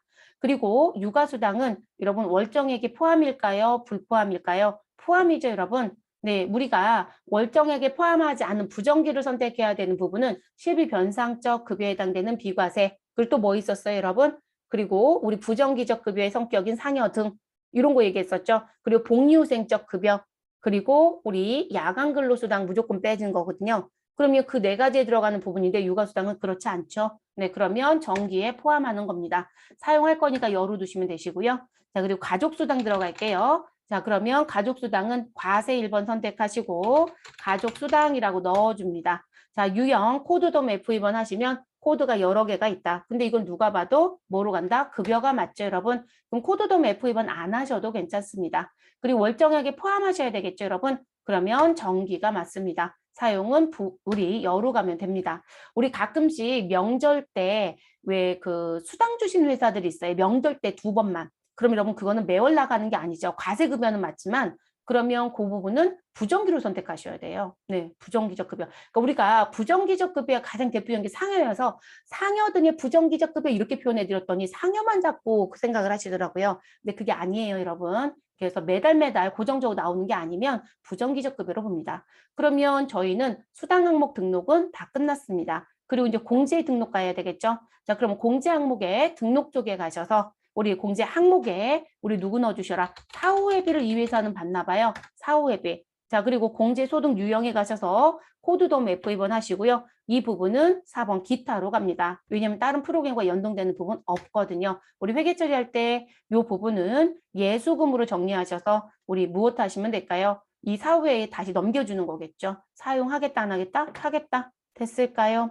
그리고 여러분 우린 티를 좀 내볼게요. 무슨 부분? 비과세 파란색으로 보이게끔. 그러면 어느 자리? 비과세 항목 입력 화면에 표시라는 자리를 체크합니다. 그리고 무슨 키? 확인 키를 눌러줍니다. 그럼 여러분 비과세를 등록한 거 파란색으로 두르는 거 보이시죠? 네, 이런 역할을 해준다는 거예요. 그럼 김철수 사원에 우리는 기본급부터 입력을 할게요. 자, 기본급의 김철수는 440만 원입니다. 자, 상여는 해당 사항 없습니다. 식대는 10만 원입니다. 자가운전 보조금 20만 원 있고요. 야간 근로수당 20만 원이 있습니다. 육아수당 관계 없으시고요. 가족수당 20만 원이 있습니다. 그러면 우리 국민연금부터 어디까지 고용보험까지 나온 건 어디에 등록한 정보, 사원 등록에 보수월액에 입력했던 정보에 의해서 계산된 금액이 자동 반영된 거고요. 자, 그리고 우리 무슨 부분? 사후회비 얼마를 3만 원을 우리 공제하겠다고 했습니다. 그럼 넣어주시면 되겠죠? 그리고 소득세 22만 7,050원이 나옵니다. 여러분 시험 보러 가실 때는요. 소득세 쪽은 채점을 안 해요. 왜 안 할까요? 프로그램 버전이 중간에 업데이트가 되는 경우가 있어서 대부분 이거로 채점하는 게 아니고요. 이 부분을 채점하는 거예요. 그래서 급여 항목 쪽에 과세 비과세 등록을 잘하고 금액을 오타 내지 않았다라면 답은 다 같다고 보거든요. 그래서 요거를 채점을 하고 그리고 무슨 뭐 이렇게 사후회비가 나왔다? 그럼 이 사후회비를 채점합니다. 그렇게 가는 부분이고요. 그리고 하단에 가면 지금 입력한 정보 중에 무슨 부분 과세 총액은 얼마이고 비과세 총액은 얼마인지 집계가 됩니다. 그럼 지금 현재 보시면 여러분 분명히 야간 근로수당은 비과세로 넣었어요. 근데 여러분 비과세 금액을 보시면 30만 원이라고 집계되어 있지 않아요? 만약에 이게 비과세로 등록하는 게 문제가 됐다라면 여기 집계가 돼야 되잖아요. 그게 문제가 되는 거잖아요. 근데 보시면 식대 10만 원과 자가운전 보조금 20만 원은 누가 봐도 비과세가 맞습니다. 그렇죠? 그런데 이 야간 근로수당은 우리 누구요? 김철수 씨 사원 등록에 가서 보니 우리 사원 등록에 뭐라고 되어 있더라? 이 사람은 생산직이다, 사무직이다? 사무직이에요, 여러분. 그래서 생산직 여부가 뭐로 되어 있다? 부로 되어 있거든요. 그러면 이 요건이 제일 먼저 충족되는 1번이에요. 근데 충족이 안 됐으니까 지금 어디에 수당 등록에 뭐로 등록해도 비과세라는 항목으로 등록을 해도 이 20만 원은 모두 다 뭐로 들어간다? 과세급여로 들어가요, 여러분. 그러니까 그래서 사원 등록부터 시작하는 그게 중요하다고 강조하는 거예요. 그래서 야간 근로수당은 무조건 뭐로 가자? 비과세로 등록하고 끝내셔라. 됐어요, 여러분? 그렇게 가져가시면 되겠습니다. 그리고 이제 그거 높아짐에 그리고 이의세액이 정말 많이 들어온다고 얘기도 해요. 그것 때문에 여기 표시해드린 표가 있죠. 그래서 이 부분 보시면 자, 무슨 부분? 우리 고수당에 대한 거 무조건 비과세로 등록하셔라. 자, 이유는 자, 사무직이었다. 사원 등록에 생산직 여부가 부이고 그러면 연장근로 비과세는 비활성화가 된다. 그렇기 때문에 급여자료 입력에 수당 등록을 비과세로 설정해도 프로그램은 지금 보여드렸죠. 전부 다 뭐로 간다? 과세급여로 자동 계산한다. 그러니까 신경 안 써도 된다는 거죠. 자, 그리고 생산직이었다. 그러면 사원 등록에 생산직 여부가 여이겠죠. 자, 그리고 나서 직전연도 총급여 3천만 원 초과자였다라면 우리는 연장근로 비과세 자리를 여로 선택한다, 부로 선택한다? 부. 그러면 급여자료 입력에 수당 등록에 비과세로 설정해도 뭐가 된다? 이 자리가 여이어야 우리 비과세로 넘어갈 수 있는 소지가 되는데 안 되더라는 거죠. 그래서 다 뭐로 간다? 과세급여로 다 자동 계산한다. 이렇게 되는 거고요. 생산직이 지금 현재 여부 자리가 여로 선택하고 직전 연도 총급여 3천만 원 이하자여서 충족이 됐다. 그러면 여로 갔겠죠? 그러면 급여자료 입력에 수당 등록 비과세로 설정하시면 프로그램에서 일단 비과세로 자동 계산합니다. 그런데 여기서 다시 한 번 더 카운트를 하죠. 무슨 부분이요? 우리 수당 공제 등록에 월정액에 무엇으로 선택한 거? 정기로 입력한 거 모두 다 합산을 합니다. 그래서 그 합산을 해서 210만 원 이하이면 너 비과세로 가면 돼. 이렇게 얘기하고 210만 원이 넘어가면 뭐가 된다? 과세가 됩니다. 여기다 하나 더 추가한다라면 우리 연간한도 얼마? 240이죠. 240만 원 이제 다 채워져 버렸어요. 그럼 뭐가 된다? 이제 또 다시 과세로 다 돌아가기 시작해요. 그다음부터 이제 비과세가 없는 거예요. 그러니까 중간에 월정액 210만 원 이하여서 계속 비과세가 되는데 어느 시점부터 계속 아무리 재계산을 눌러도 다 과세가 나온다는 거예요. 한도가 찬 거예요, 여러분. 210만 원 한도가. 240만 원 한도가 차서 그런 거예요. 그 부분만 컴퓨터가 하는 거예요. 그래서 요거 설명을 그렇게 이해하시면 됩니다. 이거는 세무사랑뿐만이 아니라 스마트에도 똑같아요, 여러분. 네, 다 똑같습니다. 그래서 나오는 부분이고요. 됐을까요? 그러면 우리는 일단 1월달 급여는 마무리가 됐습니다, 여러분. 그래서 그거 이제 말씀드렸고 그럼 2월달 급여를 넣어봐야 되겠죠, 여러분. 여러분들은 교재를 넘기면서 보세요. 우리 공제 항목 뭐 다시 안 보여드려도 될 것 같고 자 그러면 이제 급여자료 입력돼서 624페이지 넘기시면 이제 전체 화면 붙여드렸을 거고요. 자 이제 이 상태에서 우리가 해야 될 일은 뭘까요, 여러분? 이 상태에서 해야 될 일. 자, 이 상태에서 할 일은 이제 2월달 급여 넣고 3월달 급여 넣고 이거 갈게요. 그러면 우리가 복사하는 기능은 교재에 나온 거대로 설명을 드릴게요. 복사 난 건. 그러면 1월달 급여가 끝났으면 아 나는 이거 수정 못하게 하고 싶어. 그러면 여기 마감 버튼 눌러놓으라고요. 그러면 수정을 못해요. 이건 선택적인 사항이라겠고요. 자, 우리는 2월달을 선택합니다.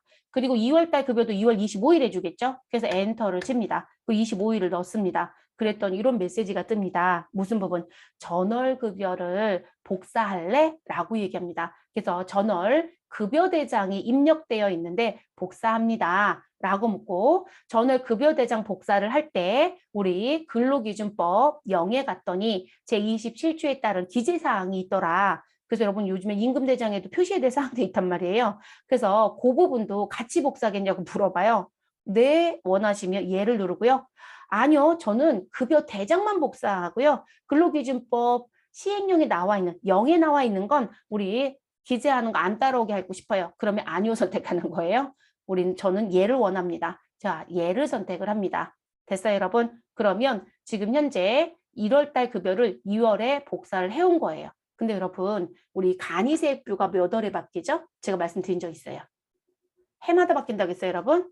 가끔 안 바뀌는 경우도 있다. 왜냐면 소득세가 크게 바뀌지 않으면. 자, 근데 대체적으로 바뀌거든요. 2월에 바뀌어요, 여러분. 그럼 2월에 바뀌면 2월 때 급여부터는 바뀐 세액표로 다시 떼야 되죠. 근데 알아두실 건 지금 우리가 쓰는 이 복사 기능은 컨트롤 C, 컨트롤 V 기능이에요, 여러분. 그러니까 뭐가 안 되는 거예요. 세금을 다시 계산하거나 사원정보가 바뀌었다고 해서 다시 끌어오는 건 안 한다고요. 그러니까 복사만 하지 마시고 무엇 하셔야 된다. 재계산도 하세요. 그럼 재계산을 하고자 한다면 우리 상단에 재계산 버튼이 있는 거죠. 그러면 이 재계산 눌렀을 때 나는 지금 커서를 놓고 재계산 버튼 눌렀다. 그럼 김철수만 선택되는 거거든요. 그럼 김철수라고 하는 이 사람만 하고 싶다? 그러면 현재 사원이라고 써 있는 자리를 선택. 아, 나는 지금 김철수 말고 여기에도 여러 사람 있거든. 전부 다 할 거야. 그러면 전체 사원 선택 쪽을 선택하시면 돼요. 그리고 위에 있는 이 전체 선택은 여기 아래에 있는 걸 우리가 무엇 할 수 있다. 선택적으로 이렇게 하나씩 선택을 하실 수도 있어요. 근데 전부 다 바꾸겠다의 관점이거든요. 그래서 전부 다 바꾸겠다라고 했을 때 지금 현재 위에 거를 선택하시면 되고 일부만 하고자 한다면 이렇게 하나씩 선택을 합니다. 됐을까요? 자, 그리고 또 하나 시험에서는 나오지 않는데 우리 가끔씩 실무자들 물어보는 것 중에 이런 거 물어보세요. 아니 저희요 김철수 부장이요. 이번에 팀장급으로 올라갔어요. 그래서 팀장 지칭으로 용어를 바꾸기로 했거든요. 그러니까 직급이 바뀌었다는 얘기죠.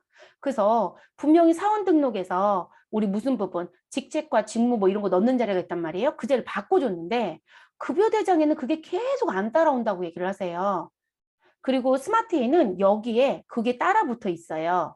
그리고 세무사랑은 여기 안 보여주고 아래쪽에 사원정보라는 부분에 들어가면 사원 등록에 등록됐던 정보가 이쪽으로 다 들어오는 거거든요. 여러분 저 이거 왜 못 내리고 있을까요? 이거 열어놔서요. 이쪽에 보이거든요. 임금대장 정보는 여기서 보실 수 있고 그래서 이제 그 부분이 안 바뀐다고 얘기하세요. 이거 안 바꿔서 그래요. 무슨 부분? 사원정보 변경이요.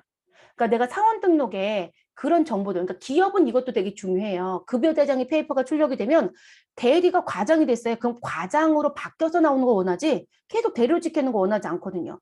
근데 대장 출력하면 계속 대리로 나오죠.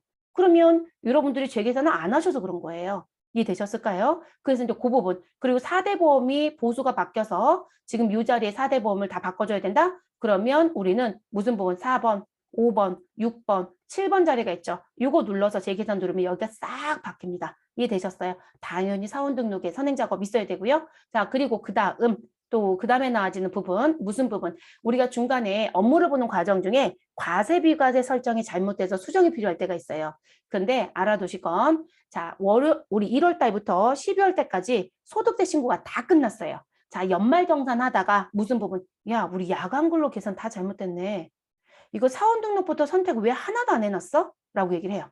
그러니까 이분은 수당 등록에 비과세 설정만 해놓고요. 그리고 사원 등록에서 생산직 여부 자리는 다 프리패스처럼 부상태로 다 넘어간 거예요. 그러면 진짜로 과세가 돼야 되는 사람, 비과세가 되는 사람 선별이 제대로 안 됐죠. 다 과세가 된 거잖아요. 그래서 연말정산하는 시점에 회사가 그걸 바꾸겠다는 거예요. 그게 한동안 계속 이슈가 됐어요. 왜일까요? 예전에는 생산직 등의 범위가 정해져 있었고 되게 짧았어요.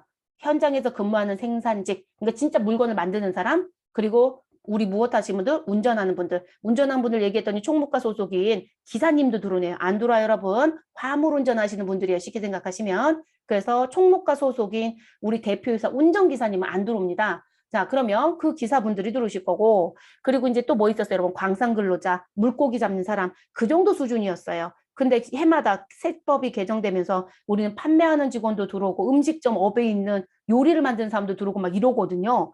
그러니까 범위가 계속 확장이 되는 거죠. 그 뒤늦게 그거를 수습하는 회사가 생겼던 거예요. 그러면 과세로 등록했던 거 비과세로 바꿔야 되는데 1월부터 12월까지는 세금 징수를 끝냈다 안 끝냈다? 끝냈어요, 여러분.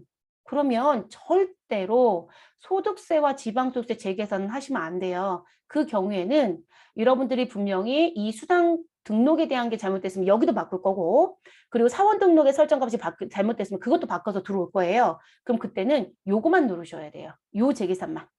이거 누르신 분이 있어요. 그랬더니 연말정산할 때 무슨 법은 원천인수 이행상황 신고서 1년치의 소득세 합계랑 종업원들 합계를 냈더니 합계가 계속 다르대요. 다르겠죠. 이걸 눌렀으니. 그러면 12달치 급여대장 들어가셔서 모두 다 다시 신고했던 걸 다 수정해야 됩니다. 그러니까 본인들 스스로가 컴퓨터를 제대로 못 쓰거나 프로그램의 능력이 미달하기 때문에 나오는 문제점이에요. 컴퓨터가 잘못하는 경우는 요즘엔 거의 없어요, 여러분. 업데이트하는 시점에 오류가 발생되는 경우는 있어도요. 용도를 조금 알고 쓰셔야 되는 부분들이 좀 있습니다.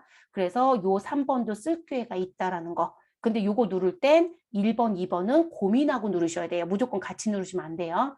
그래서 요건 과세와 비과세를 바꿔야 되는 경우들이 있었을 때 쓰는 부분. 소득세, 지방소득세 재계산은 지금 저처럼 복사하는 기능을 썼다. 그럼 저는 무조건적으로 이 두 개는 하라고 얘기합니다. 다른 건 안 해도 되거든요.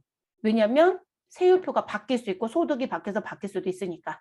그래서 지금 요 두 가지 선택을 하시고 계산이란 버튼을 눌러서 예 눌러주시면 됩니다. 됐을까요, 여러분? 그래서 업무는 재계산키도 꼭 고민을 해보셔라.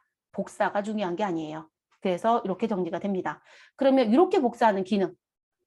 자, 그리고 저는 일단 3월달도 한번 넣을게요. 3월달도 한번 더 복사할게요. 그럼 3월달 선택하고 3월 25일 넣습니다. 그럼 아까하고 똑같은 메시지가 나오겠죠? 얘를 눌러줍니다. 그리고 우리 복사가 끝나지고 나면 저는 김철수 사원에 대해서 우리 재계산을 누르겠다. 나는 전부 다 하고 싶다. 그러면 전체 선택 쪽에 다 눌러서 계산을 누르시면 되겠죠. 우리는 여러분 변경된 게 없어서 바뀔 거는 없어요.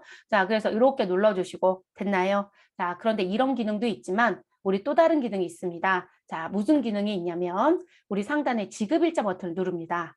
그런데 이렇게 얘기합니다. 3월달 급여를 우리 지금 보면 여러분 3월 입력했을 때요. 전월 복사하겠다고 했잖아요. 그러면 3월달을 선택했을 때 무조건 2월달 거밖에 복사가 안 돼요.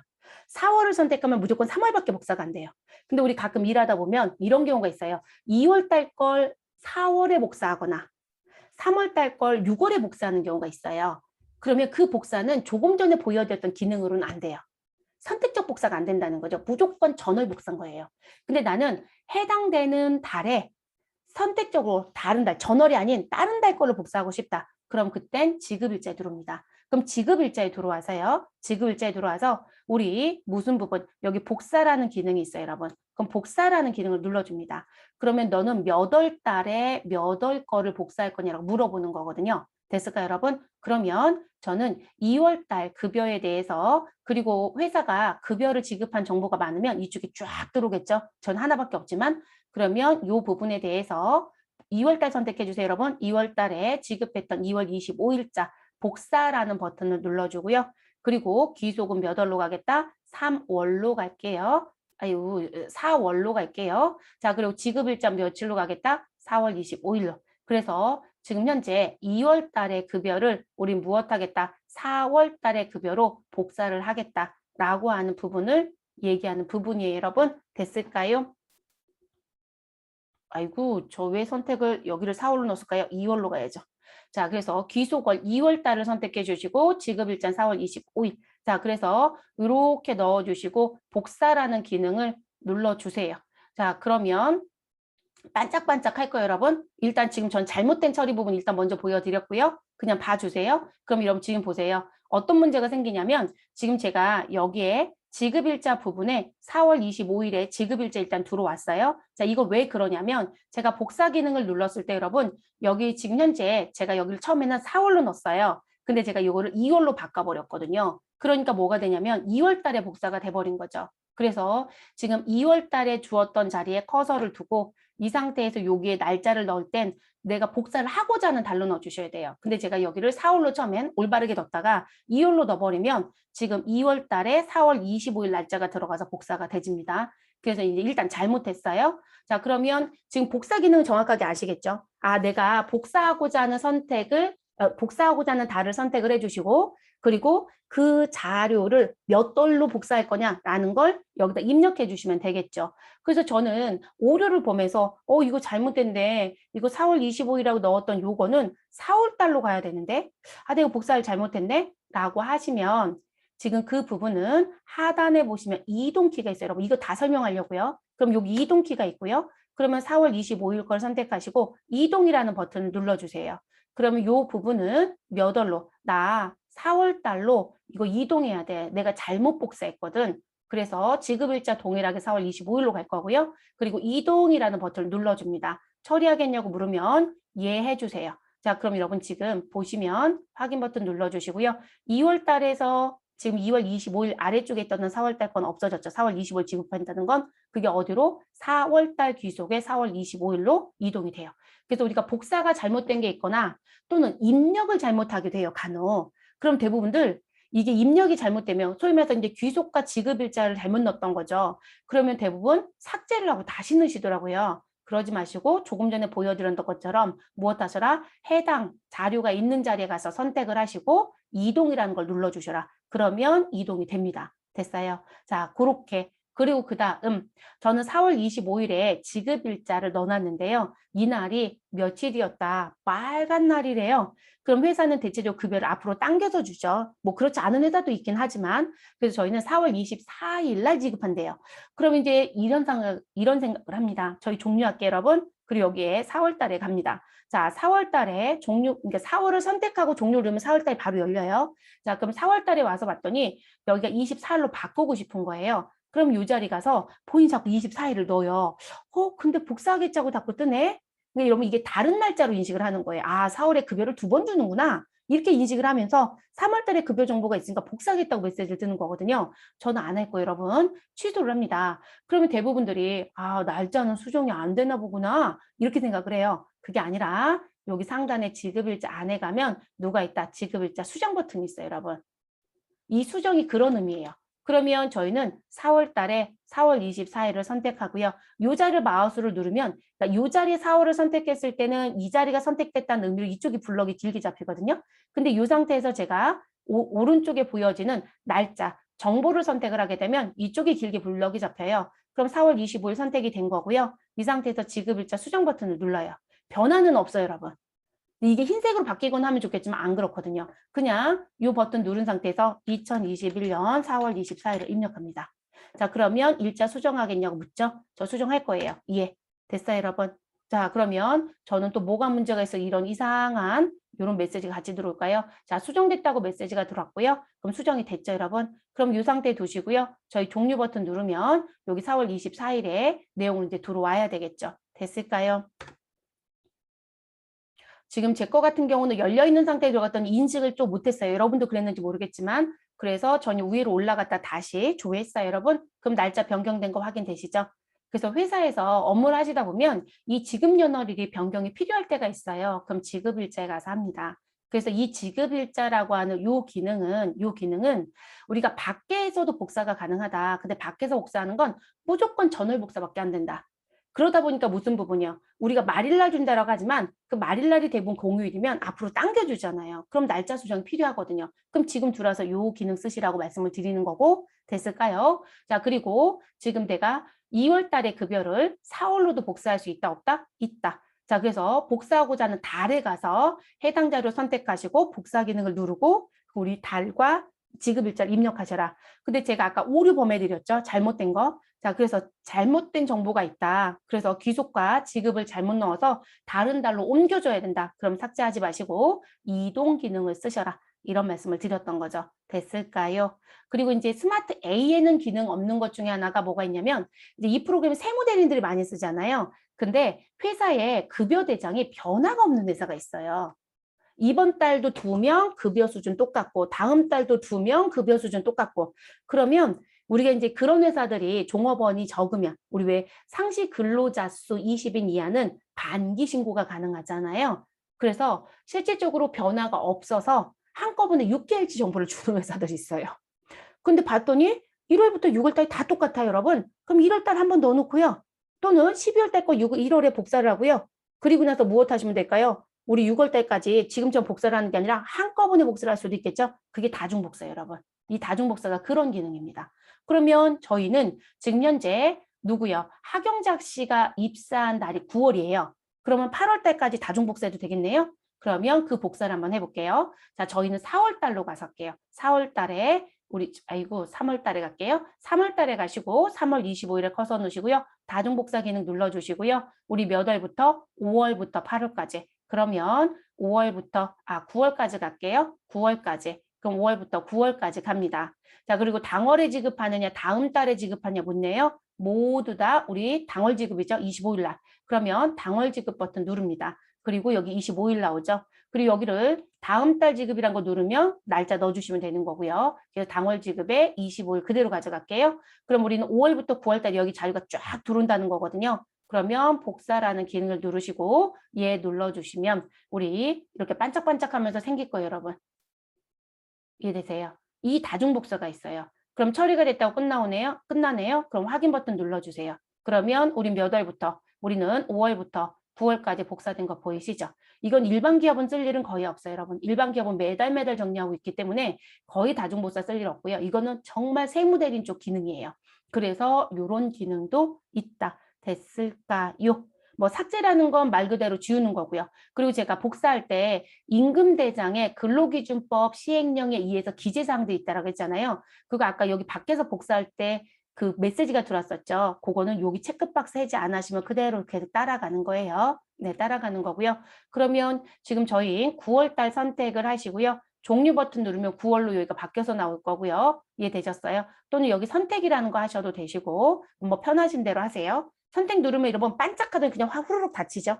네, 그래서 9월 달로 들어옵니다. 그러면 지금 김철수 씨 건 입력이 끝났죠, 여러분. 됐어요, 여러분. 그리고 이제 누구 거요? 하경자 씨 거 입력할게요. 자, 하경자 씨 부분에 갑니다. 하경자 씨 기본금은 얼마이다? 250만 원입니다. 자, 상여는 얼마이죠? 10만 원입니다. 자, 자가운전 보조금 20만 원 있고요. 야간 근로수당 40만 원이 있습니다. 아이고, 저 뭔가 잘못 넣었네요. 상여 자리에 넣어서 전 다시 수정할게요. 식대 10만 원, 자가운전 보조금 20만 원, 야간 근로수당 40만 원, 자, 육아수당 10만 원 있고요. 자, 가족수당 10만 원이 있습니다. 자, 그래서 지금 이렇게 입력이 끝났고, 그리고 국민연금에 사원 등록에서 입력했던 정보 자동 반영됐고요. 사후회비는 1만 원을 지금 무엇하고 있다? 징수하고 있다. 그렇죠? 그래서 10만 원 빼주시면 되겠습니다. 그래서 1만 원 빼주시면 되고요. 그리고 하경자 씨 같은 경우는 현재 소득세가 몇 프로? 2,140원이 나옵니다. 그럼 여러분 이거는 비교 대치를 잠깐 해드리면 우리 기존 수업할 때 벌써 보여드렸지만 자, 요 2,140원을 머릿속에 기억해 주시고 또는 어딘가에 메모를 잠깐 할게요. 자, 2,140원의 소득세가 하경자 씨 나왔습니다. 자, 그리고 여기 봤더니 이 사람은 중소기업 취업 감면자 90%에 들어오는 청년이었네요. 그래서 지금 현재 10%만 냈다는 얘기거든요. 근데 하경재 씨가 연말 경산할 때 한꺼번에 정리하고자 하고 급여를 줄 때는 100%를 다 떼겠대요. 그러니까 감면을 지금 적용 안 하겠다는 거죠. 자, 그렇게 되면 우리는 어디에 가자? 어느 부분요? 원천징수의 근로 쪽에 가시고 사원 등록을 잠시 열어줍니다.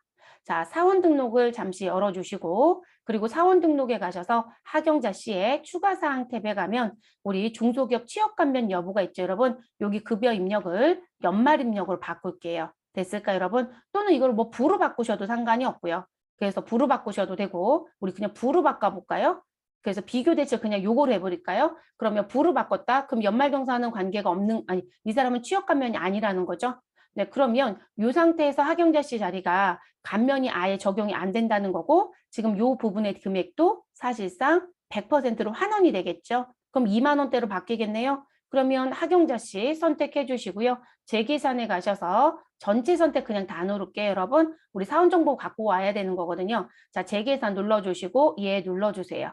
그러면 하경자 씨 부분에 대해서는 자, 현재 사업만 재계산했으니까 메시지 나온 것 뿐이고요. 확인 눌러주시면 되고 그럼 하경자 씨는 제가 감면 안 받는 사람 아예 바꿔버렸어요. 그랬더니 감면율이 지워졌고 그리고 지금 여기 소득세에 대한 부분이 이제 바뀌어야 된다는 얘기가 되겠죠. 됐을까요, 여러분?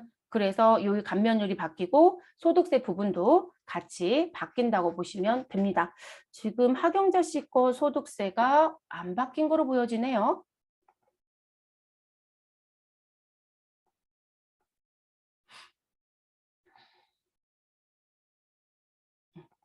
혹시 여러분도 그러셨어요? 여기 안 바뀌었었나요? 지금 제 거는 오류가 있어요. 분명히 바뀌어야 되는데 요 자리가 21,000원으로 바뀌어야 돼요. 근데 제 거는 지금 21,000원으로 안 바뀌고요. 계속 2,140원이 나왔어요. 그래서 전 제 계산 한 번 더 돌린 거거든요. 바뀌어야 되는 게 맞아요.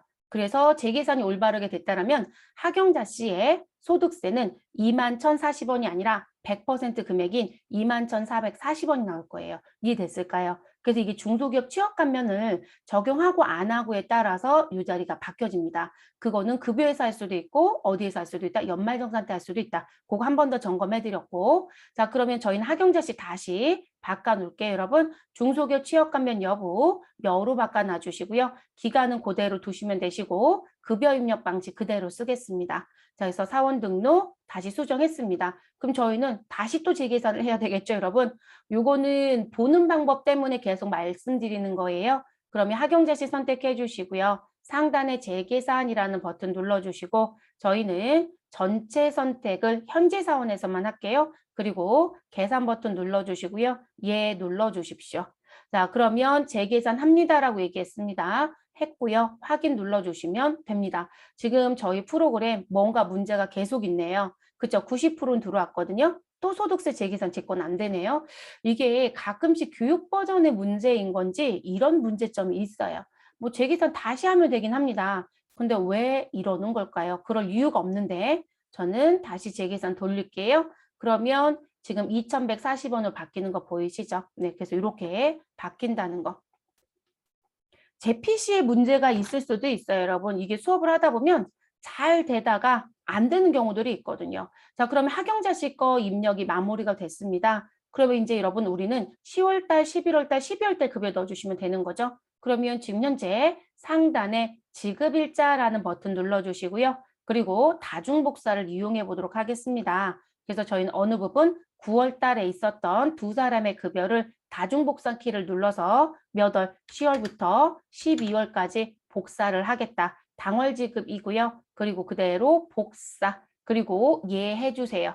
자, 그러면 급여가 세 달이 복사가 됩니다. 됐을까요? 처리가 다 끝났다라고 메시지가 나오면 확인 눌러주시면 되시고요. 우리는 12월 달 선택을 하시고 나와줍니다. 그러면 상단의 귀속은 12월, 지금 연월일은 12월 25일이라고 나올 겁니다. 자, 이렇게 나온 부분에 우리 12월에는 무슨 부분이요? 기본급의 100%를 급여와 함께 상여를 주겠다고 했어요, 여러분. 그러면 김철수와 하경자 씨 넣어줘야 되겠죠? 자, 김철수 선택하시고 상여 자리 선택합니다. 그리고 440만 원을 입력합니다. 자, 근데 여러분 소득세가 갑자기 점핑이 될 겁니다. 왜냐하면 440만 원 입력하기 전에 소득세는 22만 7천 원입니다. 그런데 440만 원을 입력하게 되면 얼마가 78만 4,330원이 나옵니다. 자, 그리고 하경자 씨를 선택합니다. 하경자 씨도 상여금 받을 수 있는 대상자라고 했어요. 250. 자, 그랬더니 우리 2,000원대 세금이 갑자기 16,000원으로 바뀌어요. 자, 그래서 세금을 훨씬 더 많이 떼는.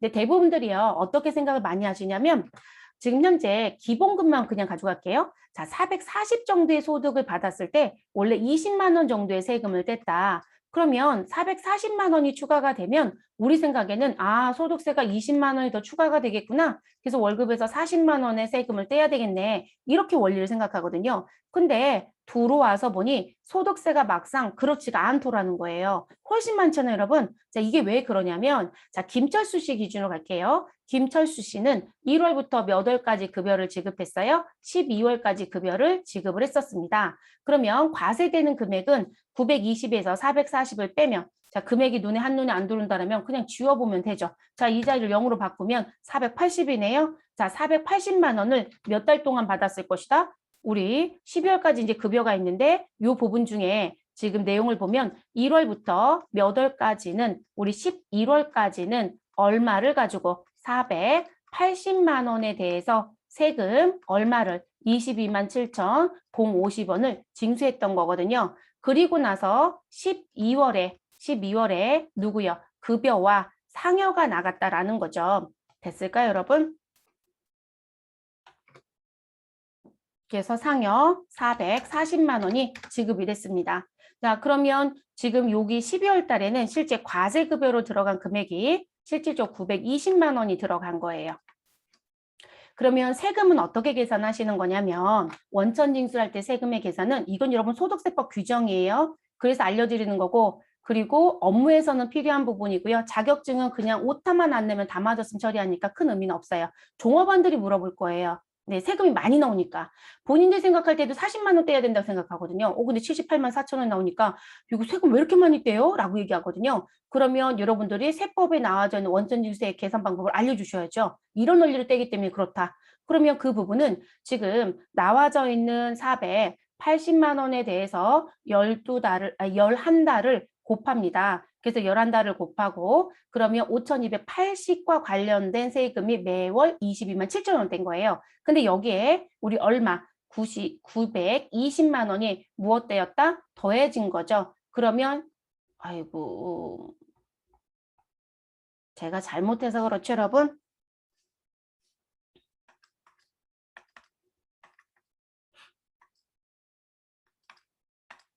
자, 그럼 5,280만 원이고요. 여기에 더하기 우리는 920만 원. 자, 요거 하시고 나면 실제 6,200이 나간 거예요. 현지쯤에 상여가 나가는 시점마다 매번 이런 식으로 계산을 해요. 그러니까 우리는 상여가 지금 1년 동안 한 번 나갔으니까 이렇게 계산을 한 번만 하는 거예요. 근데 3달에 한 번? 그러면 1월부터 3월까지 나간 급여를 다 더하고 거기다 상여를 더하는 거예요. 그러니까 3개월 전체 금액을 더하는 거예요. 그럼 전 12달이니까 이걸 다시 나누기 12를 합니다. 그러면 한 달에 월 평균 금액은 얼마가 된다? 480이 아니라 516만 6,660원으로 세금을 뗐어야 된다는 얘기예요. 이걸 가지고 우리 금액 계산해 봤더니 월 금액은 이 금액이 되더라. 이런 얘기인 거거든요. 우리가 어차피 1,000원 단위로 끝내기 때문에 516만 6천 원 가지고 세금을 떼겠지만 그럼 문제는 내가 매달 얼마씩밖에 안 뗐어요. 480 가지고 11달치만 안 뗐잖아요. 그러면 지금 516만 6천 원에 대해서 11달치 11개월분 소득세를 덜 뗐죠, 여러분. 그쵸? 그러면 덜 뗀 걸 한꺼번에 상여 나갈 때 다 떼는 거예요.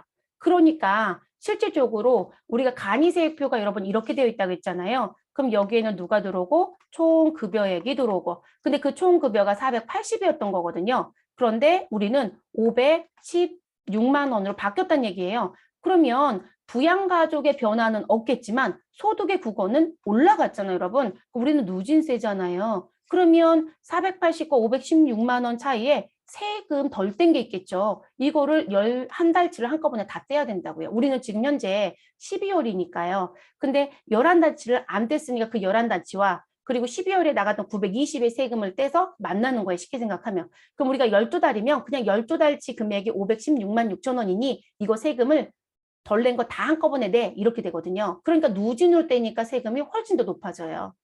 근데 그걸 물어보시면 어떻게 얘기해 주셔라. 지금쯤 설명하실 수 있어야 된다고요. 계산기까지 누르지 않아도 돼요, 여러분. 그런데 이걸 물어볼 거예요, 종업원들은.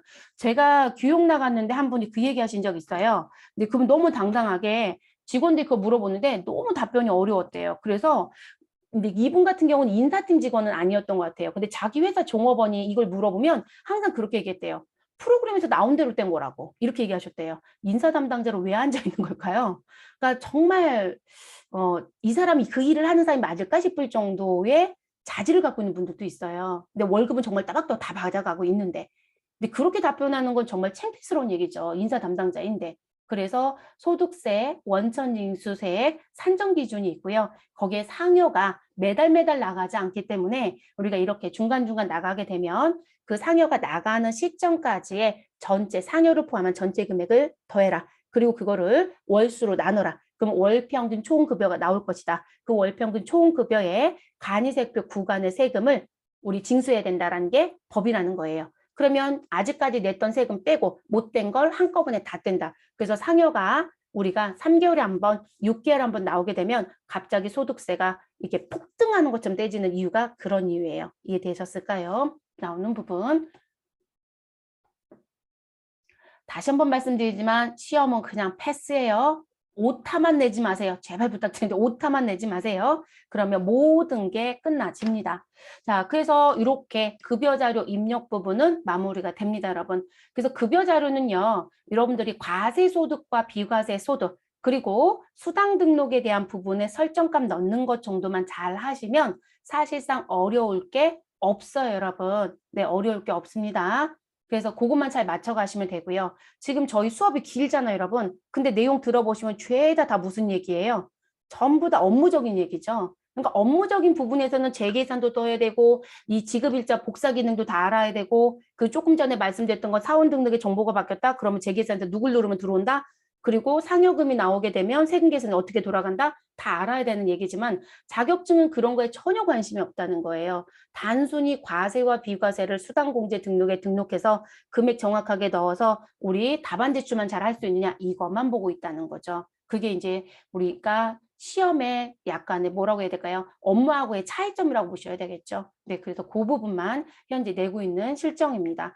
그리고 아까 이제 버튼 못 눌러드렸던 부분, 임금대장에 가시면 요거를 넣게 되어 있어요, 여러분. 그래서 우리가 이제 근로기준법에 무슨 부분들, 우리 근무 일수라든지 근무 시간이라든지 이런 걸 기재하게끔 되어 있거든요. 그래서 나온 부분. 그러니까 회사들은 이게 바뀌는 회사가 있어요. 그러니까 사무직 직원만 있는 분들은 이거 신경 쓸까요? 안 써요, 여러분. 근데 생산직 있는 직원들은 골치가 너무너무 아픈 거죠. 근데 이게 임금대장에 표기해서 보관해야 되는 우리 근로기준법상 시행령이 들어버렸거든요. 그래서 프로그램 업데이트를 하면서 여기다 추가를 해준 거예요. 그래서 이게 복사할 때 이것도 그대로 가지고 올 거냐라는 거죠. 그래서 그거 아까 말씀드렸던 부분입니다.